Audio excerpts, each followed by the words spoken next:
नमः ओं विष्णुपादाय कृष्णप्रेष्ठाय भूतले श्रीमते जयपताकस्वामिन् इति नामिने। नमः आचार्यपादाय निताय कृपप्रदायिने गौरकथादामदाय नगरग्रामतारिणे। नमः ओं विष्णुपादाय कृष्णप्रेष्ठाय भूतले श्रीमते भक्तिवेदान्त स्वामिन् इति नामिने। नमस्ते सारस्वते देवे गौरवाणी प्रचारिणे निर्विशेषा शून्यवादी पाश्चात्य देशतारिणे। जय श्री कृष्ण चैतन्य प्रभु नित्यानंद श्री अद्वैता गदाधर श्रीवासादि गौर भक्तवृंद। हरे कृष्णा कृष्णा कृष्णा हरे हरे, हरे राम राम राम हरे हरे। ॐ अज्ञानतिमिरान्धस्य ज्ञानाञ्जनशलाकया चक्षुरुन्मिलितं येन तस्मै श्रीगुरुवे नमः। मूकं करोति वाचालिं पङ्गं लङ्घयते गिरिं यत्कृपातमहं वन्दे श्रीगुरुं दीनतारिणं परमानन्दमाधवं श्रीचैतन्यमीश्वरं। हरि ओಂ तत्सत्। ಹರೇ ಕೃಷ್ಣ. ಎಲ್ಲರಿಗೂ ದಿನದ ಗೀತಾರ್ಥ ಸ್ವಾರಸ್ಯ ಕಾರ್ಯಕ್ರಮಕ್ಕೆ ಮತ್ತೊಮ್ಮೆ ಸುಸ್ವಾಗತ. ಈ ದಿನ ನಾವು ಭಗವದ್ಗೀತೆ ಯಥಾರೂಪದ 14ನೇ ಅಧ್ಯಾಯದ 3ನೇ ಶ್ಲೋಕವನ್ನು ಅಧ್ಯಯನ ಮಾಡ್ತಿದ್ರಿ. ಈ ಶ್ಲೋಕದ ಅನುವಾದ ಹೀಗಿದೆ: ಭರತ ವಂಶದವನಾದ ಅರ್ಜುನನೇ, ಒಟ್ಟು ಐಹಿಕ ವಸ್ತುವಿಗೆ ಬ್ರಹ್ಮನ್ ಎಂದು ಹೆಸರು. ಅದು ಜನನದ ಮೂಲ. ನಾನು ಆ ಬ್ರಹ್ಮನ್ಗೆ ಗರ್ಭದಾನ ಮಾಡಿ ಎಲ್ಲ ಜೀವಿಗಳು ಹುಟ್ಟುವುದು ಸಾಧ್ಯವಾಗುವಂತೆ ಮಾಡುತ್ತೇನೆ. ಹರೇ ಕೃಷ್ಣ. ನೋಡಿ, ಈ ಮಾತನ್ನ ಗರ್ಭದಾನ ಮಾಡುವಂತವ್ರು ಯಾರು? ತಂದೆ. ನೋಡಿ, ಇಲ್ಲಿ ಬ್ರಹ್ಮನ್ ಅಂದ್ರೆ ಏನು ಅಂತ ಹೇಳ್ತಿದ್ದಾರೆ. ನೋಡಿ, ಕೃಷ್ಣ ತಂದೆಯಾಗಿ ಏನ್ ಮಾಡ್ತಾನೆ ಅಂತ ಹೇಳ್ತಿದ್ದಾನೆ. ನೋಡಿ, ನಮ್ಮ ಜನನದ ಮೂಲವನ್ನ ಹೇಳ್ತಿದ್ದಾನೆ. ನೋಡಿ, ಇದೆಲ್ಲ ತಿಳ್ಕೊಂಡು ಗರ್ಭದಾನ ಮಾಡಿ ಎಲ್ಲ ಜೀವಿಗಳು ಹುಟ್ಟುವುದು ಸಾಧ್ಯವಾಗುವಂತೆ ಮಾಡ್ತಾನೆ ಅಂತ ಹೇಳಿ. ನೋಡಿ, 3 ಮತ್ತೆ ಮುಂದಿನ ಈ ಶ್ಲೋಕ 4 ಶ್ಲೋಕ 3 ಮತ್ತು 4 ಹೇಗೆ ಒಬ್ಬ ಜೀವ, ನೋಡಿ ಆತ್ಮ, ನೋಡಿ ಭಗವಂತನ ಅಂಶವಾಗಿರುವಂತದ್ದು.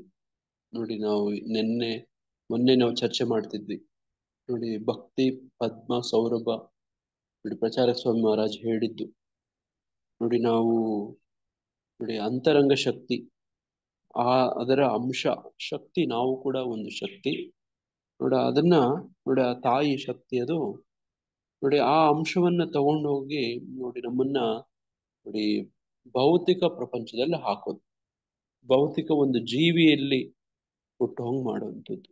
ನೋಡಿ, ಇಲ್ಲಿ ಹೆಂಗೆ ಜೀವ ನೋಡಿ ಪ್ರಕೃತಿ ಐಹಿಕ ಜಗತ್ತಿಗೆ ಬರುತ್ತೆ, ಯಾರು ಹಾಕ್ತಾರೆ, ಯಾಕೆ ಹಾಕ್ತಾರೆ, ನೋಡಿ ಎಲ್ಲಿ ಹಾಕ್ತಾರೆ, ಎಲ್ಲ ವಿಚಾರಗಳು ಸಿಗ್ತಾ ಇದೆ. ನೋಡಿ, ಇದು ಮೂಲಭೂತ ಪ್ರಶ್ನೆ. ಯಾರಾದ್ರೂ ಕೇಳ್ತಾರೆ, ನಾನು ಚಿಕ್ಕ ಹುಡುಗನಾಗಿದ್ದಾಗ್ಲೋ ಅಥವಾ ನೀವು ನೋಡಿರ್ತೀರಿ, ಚಿಕ್ಕ ಮಕ್ಕಳು ಕೇಳ್ತಾರೆ, ನಾವೆಲ್ಲಿದ್ವಿ, ನಾವು ಹುಟ್ಟಕ್ ಮೊದ್ಲು ಎಲ್ಲಿದ್ವಿ ಅಂತ ಕೇಳುವಂಥದ್ದು. ನೋಡಿ, ಮಕ್ಕಳು ಕೇಳ್ತಾರೆ, ಗೊತ್ತಾ, ಮುಗ್ಧವಾಗಿ ಕೇಳ್ತಾರೆ. ಹೌದು ಪ್ರಭು, ನಾವ್ ಯಾಕೆ ಆಲ್ಬಮ್ ನಲ್ಲಿ ಇಲ್ಲ? ನೋಡಾಗೆಲ್ಲ ಕೇಳ್ತಾರೆ, ನಾವೆಲ್ಲಿದ್ವಿ, ನೋಡ ಅಮ್ಮನ ಹೊಟ್ಟೆ ಒಳಗಡೆ ಇದ್ವಿ, ಹೆಂಗಿದ್ವಿ, ಅಲ್ಲಿದ್ಕೊಂಡು ಹಿಂಗಿದ್ವಿ. ನೋಡಿ, ಇದು ಬಹಳ ಕುತೂಹಲ, ಮುಗ್ಧವಾಗಿ ಮಕ್ಕಳು ಕೇಳುವಂಥದ್ದು, ಚರ್ಚೆ ಮಾಡುವಂಥದ್ದು ನೀವು ನೋಡಿರ್ತೀರಿ. ನೋಡಿ, ಆ ಮುಗ್ಧ ಮಕ್ಕಳ ಆ ಕಾಲದಲ್ಲಿ ನೋಡಿ ನಾವೆಲ್ಲ ಕೇಳಿದ ಪ್ರಶ್ನೆಗಳು ಅಥವಾ ನಮ್ಮ ಮಕ್ಕಳು ಕೇಳ್ತಿರೋ ಪ್ರಶ್ನೆಗಳಿಗೆ ನೋಡಿ ಉತ್ತರ ಇಲ್ಲಿ ಸಿಗ್ತಾ ಇದೆ. ನೋಡಿ, ಈ ಶ್ಲೋಕವನ್ನ ನೋಡಿ ಓದಿ ಅರ್ಥ ಮಾಡ್ಕೊಂಡು ನೋಡಿ ಅದನ್ನೇ ಚಿಂತನೆ ಮಾಡಿದ್ರೆ ನೋಡಿ ನಮ್ಗೆ ನೋಡಿ ಈ ಪ್ರಶ್ನೆಗೆ ಉತ್ತರ ಸಿಗುತ್ತೆ. ಮೂಲಭೂತವಾಗಿ ಯಾರಾದ್ರೂ ಕೇಳ್ಬೇಕು ಈ ಪ್ರಶ್ನೆ: ನಾನ್ ಯಾರು, ನಾ ಎಲ್ಲಿಂದ ಬಂದೆ, ನಾ ಯಾಕೆ ಇಲ್ಲಿದ್ದೀನಿ, ಯಾರು ತಂದು ಹಾಕಿದ್ರು, ಹೇಗ್ ಹಾಕಿದ್ರು, ನೋಡಿ ಇದು ಹಾಕಿರೋ ಉದ್ದೇಶ ಏನು, ಈಗ ಆಯ್ತು ಇನ್ ಮುಂದೆ ಹೆಂಗೆ, ನೋಡಿ ಈ ತರ ಎಲ್ಲ ವಿಚಾರಗಳು. ನೋಡಿ, ಮೊನ್ನೆ ಶ್ಲೋಕ 1 ಮತ್ತು 2, ಆ ಶ್ಲೋಕದ ಹಿನ್ನೆಲೆ ಇಟ್ಕೊಂಡು ಈ ಶ್ಲೋಕವನ್ನು ಅರ್ಥ ಮಾಡ್ಕೋಬೇಕು. ನೋಡಿ, ಮೊದಲನೇ ಶ್ಲೋಕದಲ್ಲಿ ಹೇಳಂತದ್ದು ನೋಡಿ ಈ ಅಧ್ಯಾಯದ ಹೆಸರೇ ಭೌತಿಕ ಪ್ರಕೃತಿಯ ತ್ರಿಗುಣಗಳು, ಗುಣತ್ರಯ ವಿಭಾಗ ಯೋಗ. ನೋಡಿ ಇಲ್ಲಿ ಭಗವಂತ ಕೃಷ್ಣ ಹೇಳ್ತಾನೆ, ಎಲ್ಲ ಜ್ಞಾನಗಳಲ್ಲಿ ಅತ್ಯುತ್ತಮವಾದ ಈ ಜ್ಞಾನವನ್ನು ನಾನು ಮತ್ತೆ ನಿನಗೆ ಹೇಳುತ್ತೇನೆ. ಈ ಜ್ಞಾನವನ್ನು ತಿಳಿದುಕೊಂಡು ಮುನಿಗಳು ಪರಮಸಿದ್ಧಿಯನ್ನು ಪಡೆದರು. ನೋಡಿ ನಾವು ಆ ದೆಸೆಯಲ್ಲಿ ಪರಮಸಿದ್ಧಿ ಪಡೆಯೋ ದೆಸೆಯಲ್ಲಿ ನೋಡಿ ನಮ್ಗೆ ಕೆಲವೆಲ್ಲ ಮಾಹಿತಿಗಳು ಬೇಕು, ತಿಳುವಳಿಕೆ ಬೇಕು, ನೋಡಿ ಅರ್ಥ ಆಗ್ಬೇಕು. ಆ ಅರ್ಥ ಆದ್ರೆ ನೋಡಿ ಬೇರೆ ಮುನಿಗಳು ಪಡೆದಂಗೆ ಪರಮಸಿದ್ಧಿಯನ್ನು ಪಡಿಬಹುದು. ಇವತ್ತಿನ ಪ್ರಭುಪಾದರ ಕೋಟ್ ಅವರ ಸಾಲು ಯಾರಾದ್ರೂ ಓದಿದ್ರ? ಅದರಲ್ಲಿ ಇದೆ, ಯಾರಾದ್ರೂ ಓದಿದ್ರೆ ಹೇಳ್ಬೋದು, ಹಂಚ್ಕೋಬಹುದು. ಯಾರಾದ್ರೂ ಹುಡುಕಿ ಯಾರಾದ್ರೂ ಬಂದಿದ್ರೇನು ಕೂಡ ಹುಡುಕಿ ಹೇಳ್ಬೋದು. ಪರಮಸಿದ್ಧಿ ಅಂದ್ರೆ ಏನು ಅಂತ ಹೇಳ್ತಾರೆ ಅವರಲ್ಲಿ. ನೋಡಿ ಹಂಗೆ ಅಲ್ಲಿ ಏನ್ ಹೇಳ್ತಾರೋ ಇವತ್ತು ಪ್ರಭುಪಾದರು ಜೂನ್ 13ನೇ ತಾರೀಕು ಅಂದ್ರೆ ನೋಡಿ ನಾವೆಲ್ಲರೂ ಕೂಡ ಭಗವಂತನನ್ನ ಭೇಟಿ ಮಾಡ್ಬೋದು, ಆತನ ಜೊತೆ ಆಟ ಆಡ್ಬಹುದು, ನೋಡಿ ಮುಖಾಮುಖಿ ನೋಡ್ಬಹುದು, ಆತನಿರೋ ಲೋಕದಲ್ಲೇ ಆತನ ಜೊತೆಯಲ್ಲೇ ಇರ್ಬೋದು. ಹಿಂಗೆ ಈಗ ನೀವು ನಿಮ್ಮ ಮಕ್ಕಳು ನಿಮ್ ಕುಟುಂಬ ನೀವು ಜೊತೆ ಜೊತೆಗಿದ್ದೀರೋ ಆತರ ಕೃಷ್ಣನ್ ಜೊತೆಗೂ ಇರ್ಬೋದು ಅಂತ ಇವತ್ತಿನ ಸಾಲು ನೋಡ. ಹಂಗ ಹೋಗಿ ವಾಪಸ್ ಆತನ ಜೊತೆ ಕೂಡದೇ ಪರಮಸಿದ್ಧಿ ಅಂತ ಅಲ್ಲಿತ್ತು ನೋಡ. ಹಂಗೆ ನೋಡ ಆ ಕೋಟ್ ಯಾರ ಹತ್ರ ಆದ್ರೂ ಇದ್ರೆ ಓದಿ ಹೇಳ್ಬೋದು. ಅದು ನೋಡಿ ಇಲ್ಲಿ ಈ ಶ್ಲೋಕದಲ್ಲಿ ಹೇಳ್ತಿದ್ದಾರೆ ಪರಮಸಿದ್ಧಿ ಅಂತ. ಈ ಜ್ಞಾನದ ಬಗ್ಗೆ ಕೊಂಡಾಡ್ತಿದ್ದಾರೆ. ಮೊದಲನೇ ಶ್ಲೋಕದಲ್ಲಿ ಈ ಜ್ಞಾನ ಈಗ ಮುಂದೆ ಹೇಳುವಂಥದ್ದು ಇದೆಯಲ್ಲ, ಹಿಂದೆ ಹೇಳಿದಿದೆಯಲ್ಲ, ಈ ಜ್ಞಾನದ ಪ್ರಾಮುಖ್ಯತೆಯನ್ನು ಹೇಳ್ತಿದ್ದಾರೆ. ಎರಡನೇ ಶ್ಲೋಕದಲ್ಲಿ ಅದನ್ನೇ ಪುನರುಚ್ಚರಿಸ್ತಿದ್ದಾರೆ. ಈ ಜ್ಞಾನದಲ್ಲಿ ನೆಲೆಗೊಂಡವನು ನನ್ನ ರೀತಿಯ ದಿವ್ಯ ಸ್ವಭಾವವನ್ನು ಪಡೆಯುವನು. ಹೀಗೆ ನೆಲೆಗೊಂಡವನು ಸೃಷ್ಟಿಕಾಲದಲ್ಲಿ ಹುಟ್ಟುವುದಿಲ್ಲ ಮತ್ತು ಪ್ರಳಯ ಕಾಲದಲ್ಲಿ ವ್ಯಥೆ ಪಡುವುದಿಲ್ಲ. ಮತ್ತೇನಾಗ್ತಾನೆ ನೋಡಿ ಇಲ್ಲಿ ಹೇಳ್ತಿದಾರಲ್ಲ, ಪರಮಗತಿ ಪರಮಸಿದ್ಧಿ ನೋಡಿ, ಕೃಷ್ಣನ್ ಧಾಮ, ಕೃಷ್ಣನ್ ಜೊತೆ ನೋಡಿ, ಕೃಷ್ಣನ್ ಮುಖಾಮುಖಿ ಇಲ್ಲಿ ಹೋಗ್ಬಿಡ್ತಾರೆ ಅಂತ. ಈಗ ಪ್ರಸ್ತುತ ಈ ಶ್ಲೋಕ 3ನೇ ಶ್ಲೋಕದಲ್ಲಿ ಏನ್ ಹೇಳ್ತಿದ್ದಾರೆ ನೋಡಿ, ಆ ಪರಮಸಿದ್ಧಿ ಪಡಿಬೇಕೀಗ. ಅದರ ಪ್ರಸ್ತುತ ನಮ್ಮ ಸ್ಥಿತಿಯನ್ನ ಹೇಳ್ತಿದ್ದಾರೆ. ಈಗ ಈಗಿನ ಪ್ರಸ್ತುತ ಸ್ಥಿತಿ ಹೆಂಗೆ ನಾವು ಹೀನ ಸ್ಥಿತಿಯಲ್ಲಿದ್ದೀವಿ, ಐಹಿಕ ಸ್ಥಿತಿ, ಐಹಿಕ ಬಂಧನದಲ್ಲಿದ್ದೀವಿ, ಹೆಂಗೆ ಸಿಕ್ಕಾಕೊಂಡಿದೀವಿ ನೋಡಿ ಅಂತ ಹೇಳಿ ಇಲ್ಲಿಂದ ಆಚೆ ಹೇಳ್ಕೊಂಡು ಹೋಗುವಂಥದ್ದು. 3-4 ಶ್ಲೋಕದಲ್ಲಿ ಒಬ್ಬ ಜೀವಾತ್ಮ ಹೆಂಗೆ ಈ ಐಹಿಕ ವಸ್ತುವಿಗೆ ನೋಡಿ ಈ ಹಿಂಗೆ ಈ ದೇಹ ಧಾರಣೆ ಮಾಡ್ತಾನೆ, ಯಾರು ಕೊಟ್ರು, ಹೇಗೆ ಅನ್ನೋ ವಿಚಾರಗಳು ನೋಡಂಗೆ ಇಲ್ಲಿ ಹೇಳ್ತಿರೋದು. ಒಟ್ಟು ಐಹಿಕ ವಸ್ತುವಿಗೆ ಬ್ರಹ್ಮನ್ ಎಂದು ಹೆಸರು. ನೋಡಿ ಬ್ರಹ್ಮನ್ ಅಂದ್ರೆ ಇದಕ್ಕೆ ಬಹಳ ಅರ್ಥಗಳಿದಾವೆ ನೋಡಿ. ಏನೇನ್ ಅರ್ಥ ಇದಾವೆ? ಬ್ರಹ್ಮನ್ ಅಂದ್ರೆ ಇಲ್ಲಿ ಪ್ರಸ್ತಾಪ ಮಾಡ್ತಿರೋದು ಯಾವ ಬ್ರಹ್ಮನನ್ನ? ಐಹಿಕ ವಸ್ತು ಬ್ರಹ್ಮನನ್ನ, ಪರಮಾತ್ಮನ. ನಾನೇನ್ ಹೇಳಿದೆ? ಏನ್ ಹೇಳಿದೆ ಮಾತಾಜಿ? ಐಹಿಕ ವಸ್ತುಗಳ ಬ್ರಹ್ಮನ್ ಅಂತ. ಐಹಿಕ ವಸ್ತು ಬ್ರಹ್ಮನನ್ನ ಇಲ್ಲಿ ಹೇಳ್ತೀವಿ ನೋಡಿ. ಅದನ್ನ ಇನ್ನೊಂದು ಬ್ರಹ್ಮನ್ ಅಂದ್ರೆ ಬ್ರಹ್ಮ ಪ್ರಕಾಶ ಅಲ್ವಾ? ನೋಡಿ ಬ್ರಹ್ಮ ಪ್ರಕಾಶ ನೋಡಿ, ನಾನು ಬ್ರಹ್ಮನ್ ಅಂತ ಕೊಟ್ಟು ಮೀನಿಂಗ್ಸ್ ಅಂತ ಕೊಡ್ತೀನಿ. ನನ್ಗೆ ಏನ್ ಬರುತ್ತೋ ಗೊತ್ತಿಲ್ಲ ನೋಡಿ. ಇದಕ್ಕೆ ನೋಡಿ ಇಲ್ಲಿ ಬ್ರಾಹ್ಮಿಣ್ ಅಂತ ತಗೋಬಾರದು ಆಯ್ತಾ? ಇದಕ್ಕೆ ನಾನಾ ಅವತಾರಗಳಿದಾವೆ, ನಾನಾ ನೋಡಿ ಅರ್ಥಗಳಿದಾವೆ. ಏನೇನು ಅರ್ಥಗಳು ಬರ್ತವೆ ನೋಡೋಣ ನೋಡಿ. ಬ್ರಿಟಾನಿಕಾದಲ್ಲಿ ಏನ್ ಹೇಳ್ತಾರೆ ನೋಡಿ, ಹಂಗೆ ಅಹಂ ಬ್ರಹ್ಮಾಸ್ಮಿ ಅಂತ ಹೇಳ್ತಾರಲ್ಲ ನೋಡಿ. ಅದ್ವೈತ ತತ್ವದಲ್ಲಿ ಹೇಳ್ತಾರೆ ಬ್ರಹ್ಮನ್ ನೋಡಿ ಇರುವಂತದ್ದು ಒಂದೇ ಬ್ರಹ್ಮನ್. ನೀವು ಇದನ್ನೆಲ್ಲ ಕೇಳಿರ್ತೀರಿ ಅಲ್ವಾ? ಬ್ರಹ್ಮನ್ ಅದ್ವೈತ ತತ್ವದಲ್ಲಿ ಬ್ರಹ್ಮನ್ ಬಗ್ಗೆ ಹೇಳ್ತಾರೆ. ಎಷ್ಟು ಬ್ರಹ್ಮನ್ ಇದ್ದಾರೆ ಅಂತ ಹೇಳ್ತಾರೆ? ಎಷ್ಟು ಬ್ರಹ್ಮನ್? ಅದ್ವೈತ ಅಂತ ಹೇಳ್ತಿದ್ದೀನಿ, ಎಷ್ಟು ಬ್ರಹ್ಮನ್ ಅಂತ ಇದ್ದಾರೆ ಅಂತ ಕೇಳ್ತೀನಿ. ಅದ್ವೈತ ಅಂತ ಪದದ ಅರ್ಥ ಹೇಳಿ, ಉತ್ತರ ಹೇಳಿ. ಒಂದೇ ಅಂತ ಪ್ರಭು. ಒಂದೇ ಬ್ರಹ್ಮನ್, ಅದ್ವೈತ ಒಂದೇ ಬ್ರಹ್ಮನ್, ಒಂದೇ ಬ್ರಹ್ಮನ್ ಅಂತ ನೋಡಿ ಅಲ್ಲಿ ನೋಡಿ ಜೀವಾತ್ಮ ಪರಮಾತ್ಮ ಈ ಐಹಿಕ ಜಗತ್ತು ಈ ತರದ್ ಏನೂ ಇಲ್ಲ, ಇರೋದೆಲ್ಲ ಒಂದೇ, ಅದೇ ಬ್ರಹ್ಮನ್. ನೋಡಿ ಅಷ್ಟೇ, ನೋಡಿ ಇರೋದೊಂದ್ ಎಲ್ಲ ಒಂದೇ, ಎರಡೇ ಇಲ್ಲ, ಡ್ಯುಯಾಲಿಟಿನೇ ಇಲ್ಲ, ಎರಡೇ ಇಲ್ಲ, ಇರೋದೆಲ್ಲ ಒಂದೇ. ನೋಡಿ ಅನ್ಬಿಟ್ಟು ಏನೂ ಇಲ್ಲ, ನೋಡಿ ಇರೋದೆಲ್ಲ ಒಂದೇ ಅಂತ ಹೇಳೋದು ಬ್ರಹ್ಮನ್ ಅಂತ ಹೇಳೋದು. ನೋಡಿ ಹಂಗೆ ಆ ನೋಡಿ ಅದೇ ದ್ವೈತದಲ್ಲಿ ಎರಡು ಎರಡು ಪ್ರಭು ಹಾ ನೋಡಿ ಅದು ಬೇರೆ ಬೇರೆ ಹೇಳುತ್ತೆ. ಜೀವಾತ್ಮ ಬೇರೆ, ನೋಡಿ ಎಲ್ಲ ಪಂಚಭೇದಗಳು ಹೇಳ್ಕೊಡ್ತಾರೆ ಅಲ್ಲಿ. ನೋಡಿ ಹಂಗೆ ನೋಡಿ ಇಲ್ಲಿ ಹೇಳ್ತಾರೆ, Brahman is the indestructible and supreme spirit. It is present in every atom of creation but remains there as the viewer. ಏನೋ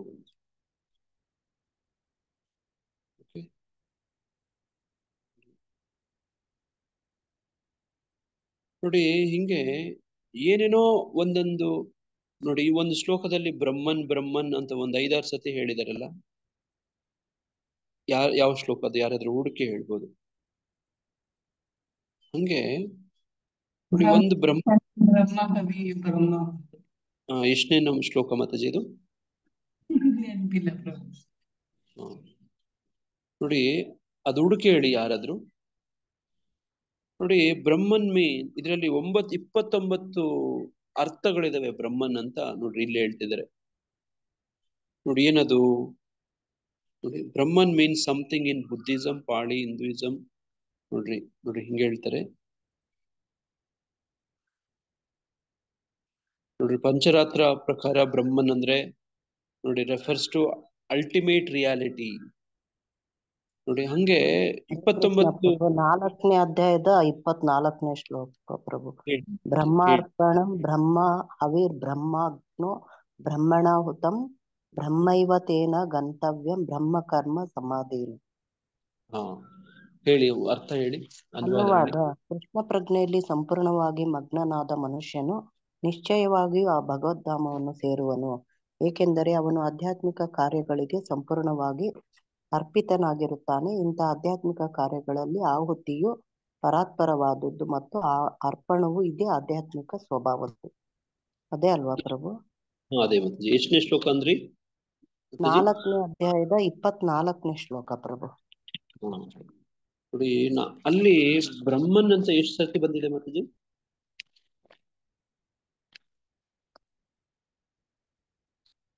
6 ಸಲ ಬಂದಿದೆ ಪ್ರಭು. 6 ಸತಿ ಬಂದಿದೆ. ನೋಡಿ ಮೊದಲನೇ ಬ್ರಹ್ಮ ಅಂತದನ್ನ ಆಧ್ಯಾತ್ಮ ಸ್ವಭಾವ ಅಂತ ಹೇಳ್ತಾರೆ. ನೋಡಿ ಎರಡನೇ ಬ್ರಹ್ಮ ಪರಮೋನ್ನತನಾದ ಅವಿಹಿ. ನೋಡಿ ಪರಮೋನ್ನತನಾದ ಅಂತ ಎರಡನೇ ಬ್ರಹ್ಮಕ್ಕೆ ಉತ್ತರ ಬರುತ್ತೆ. 3ನೇ ಬ್ರಹ್ಮ ಇಲ್ಲಿ ಆಧ್ಯಾತ್ಮನಾದ ಅಂತ ಬರುತ್ತೆ. ನೋಡಿ ಬ್ರಹ್ಮಣ ಅಂದ್ರೆ ಆಧ್ಯಾತ್ಮ ಆತ್ಮದಿಂದ ಅಂತ ಬರುತ್ತೆ. ಬ್ರಹ್ಮ ಅಂದ್ರೆ ಆಧ್ಯಾತ್ಮ ರಾಜ್ಯವೂ ಅಂತ ಬರುತ್ತೆ. ನೋಡಿ ಇನ್ನೊಂದು ಬ್ರಹ್ಮ ಅಂದ್ರೆ ಆಧ್ಯಾತ್ಮಿಕ ಅಂತ ಬರುತ್ತೆ. ನೋಡಿ ಹಿಂಗೆ ನಾನು ಏನ್ ಹೇಳಕ್ ಪ್ರಯತ್ನ ಪಡ್ತಿದ್ದೀನಿ ಅಂದ್ರೆ, ಬ್ರಹ್ಮನ್ ಅನ್ನುವಂಥ ಪದ ಆಯಾಯ ಸಂದರ್ಭಕ್ಕೆ ಬೇರೆ ಬೇರೆ ಅರ್ಥಗಳನ್ನ ತಗೊಳುತ್ತೆ. ನೋಡಿ ಅದನ್ನೇ ಭಾವಾರ್ಥದಲ್ಲಿ ಪ್ರಭುಪಾದರು ಕೂಡ ನೀವು ಭಾವಾರ್ಥ ಓದಿದ್ರೆ ನೋಡಿ ಅದರ ಅರ್ಥ ಸಿಗುತ್ತೆ. ನೋಡಿ ಪ್ರಭುಪಾದರಂತ ಆಚಾರ್ಯರೇ ನೋಡಿ ಅದನ್ನ ಸರಿಯಾದ ಅರ್ಥವನ್ನ ನಮಗೆ ತಿಳಿಸ್ಕೊಡಕ್ಕೆ ಸಾಧ್ಯ. ನೋಡಿ ಹಂಗೆ ಅನುವಾದದಲ್ಲಿ ಹೇಳ್ತಾರೆ ಪ್ರಭುಪಾದರು, ಅಲ್ಲಿ ಭಾವಾರ್ಥದಲ್ಲಿ ಬ್ರಹ್ಮ ಎನ್ನುವ ಪದಕ್ಕೆ ಆಧ್ಯಾತ್ಮಿಕ ಎಂದು ಅರ್ಥ. ಭಗವಂತನು ಆಧ್ಯಾತ್ಮಿಕನು, ಅವನ ಅಲೌಕಿಕ ಶರೀರದ ಕಿರಣಗಳು ಬ್ರಹ್ಮಜ್ಯೋತಿ ಎಂದು ಕರೆಯುತ್ತಾರೆ. ನೋಡಿ ಹಿಂಗೆ ಬ್ರಹ್ಮ ಅಂದ್ರೆ ಬೇರೆ ಬೇರೆ ಬೇರೆ ಸಂದರ್ಭಗಳಲ್ಲಿ ಬೇರೆ ಬೇರೆ ಬೇರೆ ಬೇರೆ ಬೇರೆ ಅರ್ಥಗಳನ್ನ ತಗೊಳುತ್ತೆ. ನೋಡಿ ಈ ಒಂದು ನನ್ನ ಮೊಬೈಲ್ ಸ್ಕ್ರೀನ್ ಅಲ್ಲಿ ನಿಮ್ಗೆ ಕಾಣ್ತಾ ಇದೆ, ಬ್ರಹ್ಮ ಅಂದ್ರೆ 29 ಅರ್ಥಗಳು ಕೊಡುತ್ತೆ. ನೋಡಿ ಬ್ರಹ್ಮನ್ ಅಂದ್ರೆ ಅಲ್ಟಿಮೇಟ್ ರಿಯಾಲಿಟಿ, ಪರಮ ಸತ್ಯ ಅಂತ ಹೇಳೋದು. ನೋಡಿ ಇಲ್ಲಿ ಎರಡನೇ ಅರ್ಥ the lord as the highest being ಅಂತ ಹೇಳೋದು. ನೋಡಿ ಹಿಂಗೆ ಕಾಂಟೆಕ್ಸ್ಚುಯಲ್ ಯಾವ ಸಂದರ್ಭ ಹಿನ್ನೆಲೆ ಅದಲ್ಲಿ ಬೇರೆ ಬೇರೆ ಬೇರೆ ಬೇರೆ ಬೇರೆ ಅರ್ಥಗಳನ್ನ ತಗೊಳ್ಳುತ್ತೆ ಬ್ರಹ್ಮನ್ ಅಂದ್ರೆ. ನೋಡಿ ಹಂಗೆ ಇಲ್ಲಿ ಪ್ರಸ್ತಾಪ ಹೆಸರು ಬಂದಿರುವಂತ ಬ್ರಹ್ಮ ಯಾವುದರ ವಿಷಯವಾಗಿದೆ? ಐಹಿಕ ನೋಡಿ ವಸ್ತುವಿಗೆ ಬ್ರಹ್ಮ ಎಂದು ಹೆಸರು. ಒಟ್ಟು ಐಹಿಕ ವಸ್ತು ನೋಡಿ ನಾವಿರುವಂತದ್ದು ಈ ಲೋಕ, ಇದನ್ನ ಎಂತ ಅಂಡ ಅಂತ ಹೇಳ್ತಾರೆ? ಪಿಂಡಾಂಡ. ಪಿಂಡಾಂಡ. ಲೋಕ, ನಾವಿರುವಂತ ಲೋಕ, ನಮ್ಮ ಬ್ರಹ್ಮಾಂಡ. ಬ್ರಹ್ಮಾಂಡ. ಬ್ರಹ್ಮಾಂಡ ಅಂತ ಹೇಳ್ತಾರೆ. ನೋಡಿ ಬ್ರಹ್ಮ ಅಂಡ. ಅಂಡ ಅಂದ್ರೆ ಏನು ಹಿಂದಿಯಲ್ಲಿ? ಮೊಟ್ಟೆ ಪ್ರಭುಜಿ. ಮೊಟ್ಟೆ ಪ್ರಭು. ಎಗ್. ನೋಡಿ ಆ ಮೊಟ್ಟೆ ಒಳಗಡೆ ರಚನೆ ಹೆಂಗಿರುತ್ತೆ ಎಲ್ಲ ನಿಮ್ಗೆ ಗೊತ್ತು ಅಲ್ವಾ? ನೋಡಿ ಅದ್ರೊಳಗಡೆ ಒಂದು ಜೀವ ಇರುತ್ತೆ. ನೋಡಿ ಒಂದು ಗರ್ಭ ಅಂತೀವಿ ಅದಕ್ಕೆ ಅಲ್ವಾ? ನೋಡಿ ಆ ಮೊಟ್ಟೆ ಒಳಗಡೆ ಜೀವವನ್ನ ಹಿಂಗ್ ಹಾಕಿ ಆ ಮೊಟ್ಟೆಗೆ ವ್ಯವಸ್ಥೆ ಹಿಂಗ್ ಮಾಡಿರ್ತಾರೆ ನೋಡಿ ಅಲ್ವಾ? ನೋಡಿ ಆ ತರ ಈ ಬ್ರಹ್ಮಾಂಡ. ನೋಡಿ ಅದೊಂದು ಅಂಡ, ಅದೊಂದು ಬ್ರಹ್ಮ. ಆ ಬ್ರಹ್ಮ ಅನ್ನುವಂಥದ್ದು ಐಹಿಕ ವಸ್ತು. ನೋಡಿ ಆ ಒಂದು ಕೋಳಿ ಮೊಟ್ಟೆನೇ ಜ್ಞಾಪಿಸ್ಕೊಳ್ಳಿ, ಯಾವ್ದಾದ್ರು ಒಂದು ಪಕ್ಷಿ ಮೊಟ್ಟೆ ಜ್ಞಾಪಿಸ್ಕೊಳ್ಳಿ, ಒಂದು ಹಾವಿನ ಮೊಟ್ಟೆ ನೆನೆಸ್ಕೊಳ್ಳಿ.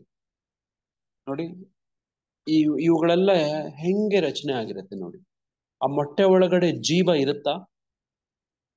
ಮೊಟ್ಟೆ ಹೌದು ಒಳಗಡೆ ಇರುತ್ತೆ ಇರುತ್ತೆ. ಪ್ರಭು. ಅದಕ್ಕೆ ನೋಡಿ ಭೌತಿಕ ವಸ್ತುಗಳು ಕೂಡ ಇರುತ್ತೆ ನೋಡಿ. ಆ ಜೀವನ್ನ ಆ ಐಹಿಕವಾದಂತ ಆ ಮೊಟ್ಟೆ ಒಳಗಡೆ ನೋಡಿ ಹೆಂಗ ಹಾಕಿರ್ತಾರೆ ನೋಡಿ. ನೋಡಿ ಹೆಂಗೆ ಅದರಲ್ಲಿ ಸೇರ್ಸಿರ್ತಾರೆ ನೋಡಿ. ಆ ಕೋಳಿ ಏನಾದ್ರೂ ಆ ಆತ್ಮವನ್ನು ಹಿಡ್ಕೊಂಡು ಎತ್ಕೊಂಡು ಹಾಕಿ ತುರುಕುತ್ತ ಅದ್ರೊಳಗಡೆ ನೋಡಿರ್ತೀರಾ ನೀವು? ಹಂಗೆಲ್ಲ ಮಾಡತ್ತ ಕೋಳಿ ಒಂದು ಇಲ್ಲ ಜೀವನ ಪ್ರಭು. ಹಿಡ್ಕೊಂಡು? ಇಲ್ಲ ಇಲ್ಲ ಅದಕ್ಕೆ ಪ್ರಭು. ಗೊತ್ತು ಹೆಂಗ ಆತರ ಆಗತ್ತ, ಇಲ್ಲ ಪ್ರಭು. ಅದರ ರಚನೆನೇ ಗೊತ್ತಿಲ್ಲ ಅದಕ್ಕೆ. ನೋಡಿ ಅದಕ್ಕೆ ಜನ್ಮ ಕೊಡುತ್ತೆ ನೋಡಿ. ಅದು ಕೋಳಿ ಕೊಡ್ತಾ? ಬುದ್ಧಿವಂತರಿಗೆ ಅರ್ಥ ಆಗತ್ತೆ. ಕೋಳಿ ಆ ತರದೇನು ಪ್ರಯತ್ನ ಮಾಡೇ ಇಲ್ಲ ನೋಡಿ. ಈ ಮೊಟ್ಟೆ ಗರ್ಭಧಾನ ನೋಡಿ, ಮಕ್ಕಳಲ್ಲೂ ಕೂಡ ಹೆಂಗಾಗಿ ಭ್ರೂಣ ಸೃಷ್ಟಿಯಾಗಿ ನೋಡಿ ಅದೊಂದು ಬೆಳವಣಿಗೆ ಆಗಿ ನೋಡಿ. ಭಾಗವತದಲ್ಲಿ ಮತ್ತೆ ವೈದಿಕ ವಿಜ್ಞಾನದಲ್ಲಿ ಹೇಳ್ತಾರೆ ಯಾವ ವಾರಗಳಿಗೆ, ಎಷ್ಟೆಷ್ಟನೇ ವಾರಗಳಿಗೆ ಏನೆಲ್ಲ ಬೆಳವಣಿಗೆ ಆಗತ್ತೆ ಒಂದು ಪಿಂಡ, ಒಂದು ಭ್ರೂಣ ಒಂದು ಗರ್ಭದಲ್ಲಿ. ಆಮೇಲೆ ಬೆಳೆದು ನೋಡಿ ಒಂದು 9 ತಿಂಗಳು ನೋಡಿ, ಕೆಲವು ತಿಂಗಳುಗಳೆಲ್ಲ ಇದ್ದು ನೋಡಿ ಅದು ನೋಡಿ ಮಗು ಡೆಲಿವರಿ ಆಗಿ ಆ ವ್ಯಕ್ತಿ ನೋಡಿ ಹುಟ್ಟಿ, ಆಮೇಲೆ ಆ ದೇಹ ಎಲ್ಲಾ ಬೆಳೆದು ನೋಡಿ ನೋಡಿ ಆ ಭಗವದ್ಗೀತೆಯಲ್ಲಿ ಹೇಳೋ ಪ್ರಕಾರ ಏನದು? ಕೌಮಾರಂ ಯೌವನಂ ಜರ. ಆ ಹಂತಗಳೆಲ್ಲ ದೇಹಿನೋಸ್ಮಿನ್ ಯಥಾ ದೇಹೇ ಕೌಮಾರಂ ಯೌವನಂ ಜರ ನೋಡಿ ತಥಾ ದೇಹಾಂತರ ಪ್ರಾಪ್ತಿ ತೀರಸ್ತತ್ರ ನಮೋಗ್ಯತಿ. ನೋಡಿ ಆತರ ಬಾಳಿ ಬದುಕಿ ಆತನು ಕೆಲವೆಲ್ಲ ಕರ್ಮಾನುಸಾರ ನೋಡಿ ಅನುಭವಿಸಿ ಅಥವಾ ಕರ್ಮಗಳನ್ನ ಸೃಷ್ಟಿಸಿ ನೋಡಿ ಆತನು ಅವಕಾಶ, ಭಕ್ತಿ ಸೇವೆಗಳೆಲ್ಲ ಮಾಡಕ್ಕೆಲ್ಲ ಅವಕಾಶಗಳನ್ನೆಲ್ಲ ಕೊಟ್ಟು ನೋಡಿ ಅವನು ಬ್ರಹ್ಮನ್ ನೋಡಿ ಆ ಸಾಕ್ಷಾತ್ಕಾರ ಮಾಡ್ಕೊಂಡ್ರೆ ನೋಡಿ ಅವನು ಬ್ರಹ್ಮನಲ್ಲೂ ಭಗವಂತನ ಧಾಮಕ್ಕೆ ಹೋಗ್ತಾನೆ ನೋಡಿ. ಇಲ್ವೋ ಮತ್ತೆ ಅದೇ ತರ ನೋಡಿ ದೇಹಿನೋಸ್ಮಿನ್ ಯಥಾ ದೇಹೇ ಕೌಮಾರಂ ಯೌವನಂ ಜರ ತಥಾ ದೇಹಾಂತರ ಪ್ರಾಪ್ತಿರ್. ಮತ್ತಿನ್ನೊಂದ್ ದೇಹ ಪಡ್ಕೋತಾನೆ ಅದೇ ತರನೇ, ಇನ್ನೊಂದ್ ದೇಹ ಅದೇ ತರನೇ, ಇನ್ನೊಂದ್ ದೇಹ ಅದೇ ತರನೇ, ಇನ್ನೊಂದ್ ದೇಹ ಅದೇ ತರನೇ, ಇನ್ನೊಂದ್ ದೇಹ, ಮತ್ತೊಂದ್ ದೇಹ, ಮತ್ತೊಂದು ಹಿಂಗೆ ಹೋಗ್ತಾ ಇದೀವಿ ನೋಡಿ. ಅದನ್ನ ಕೊನೆನೆ ಮಾಡ್ಕೊಳ್ತಾ ಇಲ್ಲ. ಹಿಂದಿನ ಶ್ಲೋಕ ಓದ್ಕೊಳ್ಳಿ ಈಗ ಯಾರಾದ್ರೂ. 2ನೇ ಶ್ಲೋಕ ಹೇಳಿ ಜೋರಾಗಿ ನೋಡಿ. ಹಿಂಗೆ ಈ ಜ್ಞಾನದಲ್ಲಿ ನೆಲೆಗೊಂಡವನು ನನ್ನ ರೀತಿಯ ದಿವ್ಯ ಶುಭವನ್ನು ಪಡೆಯುವನು. ಯಾಕೆ? ಅವನಿಗೆ ಗೊತ್ತಾಗೋಯ್ತು ಈಗ. ಏನಂತ ಗೊತ್ತಾಯ್ತು ನೋಡಿ? ಇದು ಯಾಕೆ, ಏನು, ಎಲ್ಲ ಗೊತ್ತಾಗೋಯ್ತು ಈಗ. ಜ್ಞಾನ ಪಡ್ಕೊಂಡ್ಬಿಡ್ತಾನಲ್ವಾ? ಆ ನೆಲೆಗೊಂಡು ಅವನೇನ್ ಮಾಡ್ತಾನೆ? ಅದರಿಂದ ಬಿಡಿಸ್ಕೊಳ್ಳೋ ಪ್ರಯತ್ನ ಮಾಡ್ತಾನೆ.